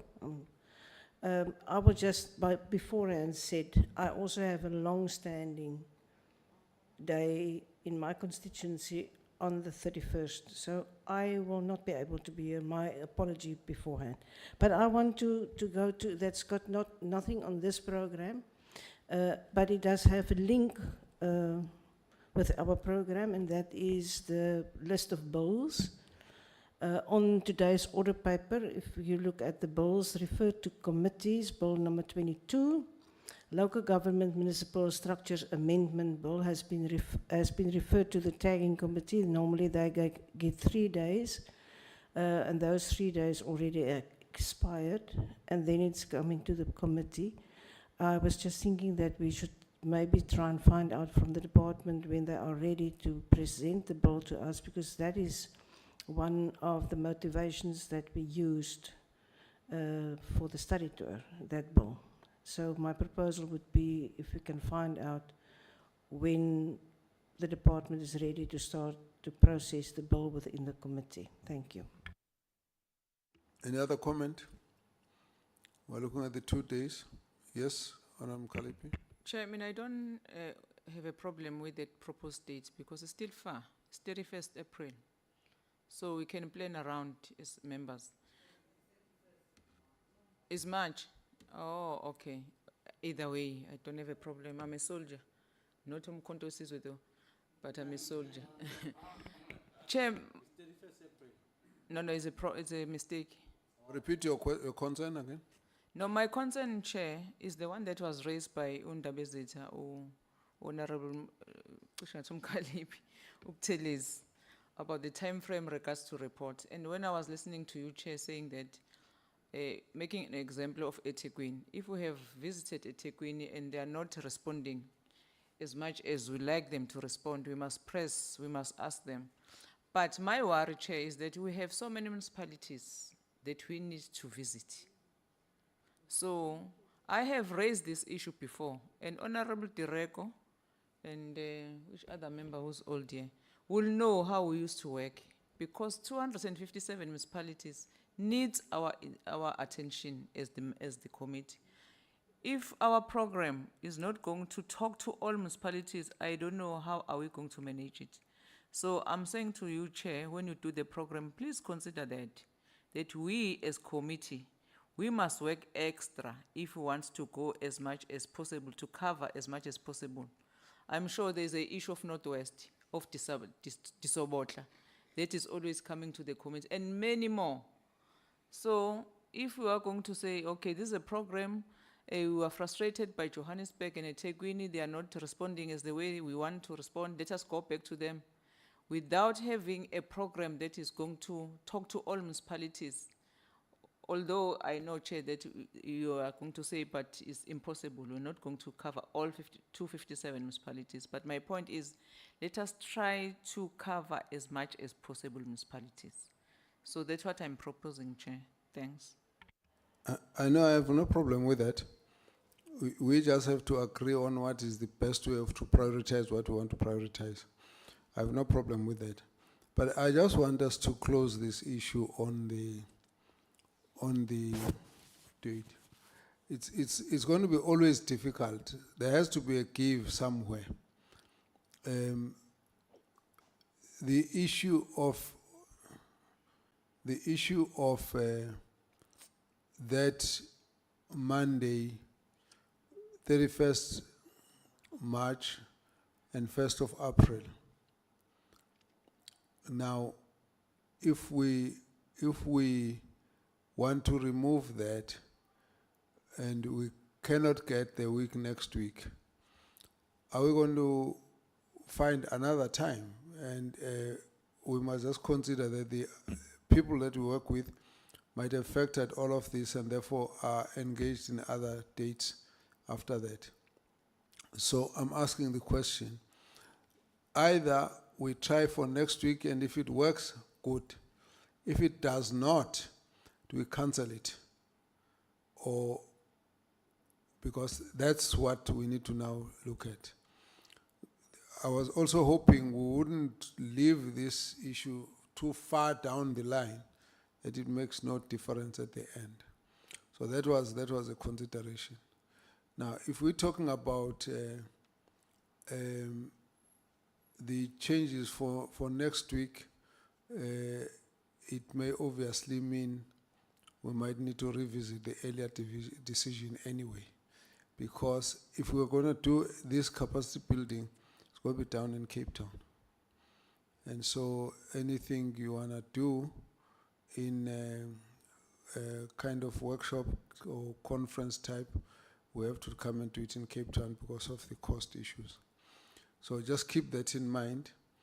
In relation to your concerns about what we do with the rest of the municipalities, again, we are open here. We need to come up with the next municipalities we need to go to. The fact that when we go to municipalities, we want to get when we go to provinces, we want to get an overall picture. Is there any way to try and address this aspect? But if there are specific municipalities in the same province that we need to go back to, and it's up to the members here. My issue about eThekwini, Gauteng, Johannesburg and others has been the fact that somewhere along the line we shouldn't just let this issue disappear. We need to be able to get an engagement with the department. And when we do, we might not just be talking about one report. We might talk about several others. We might talk about the municipalities of concern. That's not a problem. So it's a matter of approach. Sherin, anything you want to say? Can you leave us with these dates? If we find a way for next week, that means members must not argue we've given them short notice. Yes? Chair, I'm also seconding Honorable Mukhalipi. We are fine with the 31st.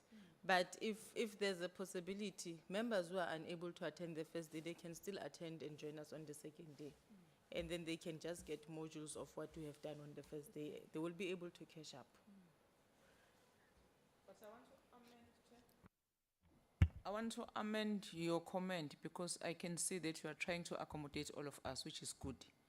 We are going to try to get a date next week, failing which we are proceeding on the 31st of March. Not says that we are going to cancel.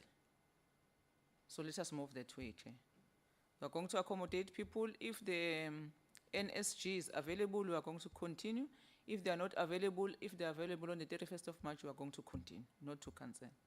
I propose. Okay, Marina? Thank you, Chair. Yeah, if Shireen does send that email, if a copy of that can be sent to us along with the response, if we had to move it to next week, because we have to remember that next week is not a holiday week, it's not a recess week, it's not a constituency period, it says oversight period, so it's actually a working week. Monday is a constituency day.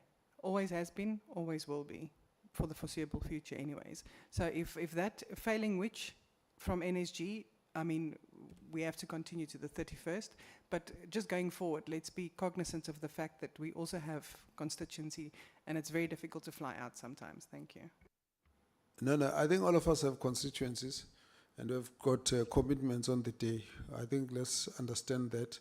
But we are saying we understand you have a difficulty with the day because of it being constituency. Last time we went to Gauteng, we actually broke the process, parliamentary program. We went on a special arrangement. We did that because we wanted to serve the committee's interest. So if we have to change because there's a flexible week, we deal with it like that. But in this case, that week we used was not really for oversight. It's us who went for oversight. So we can repay this and then go to whatever outstanding constituency work, if that's the case. If you have a problem with it, that's fine, if we can find a way of changing it. If we can't, then we're obviously going to be going on the balance of the committee, who is able, who can make it, who cannot. That is the way to try and break it.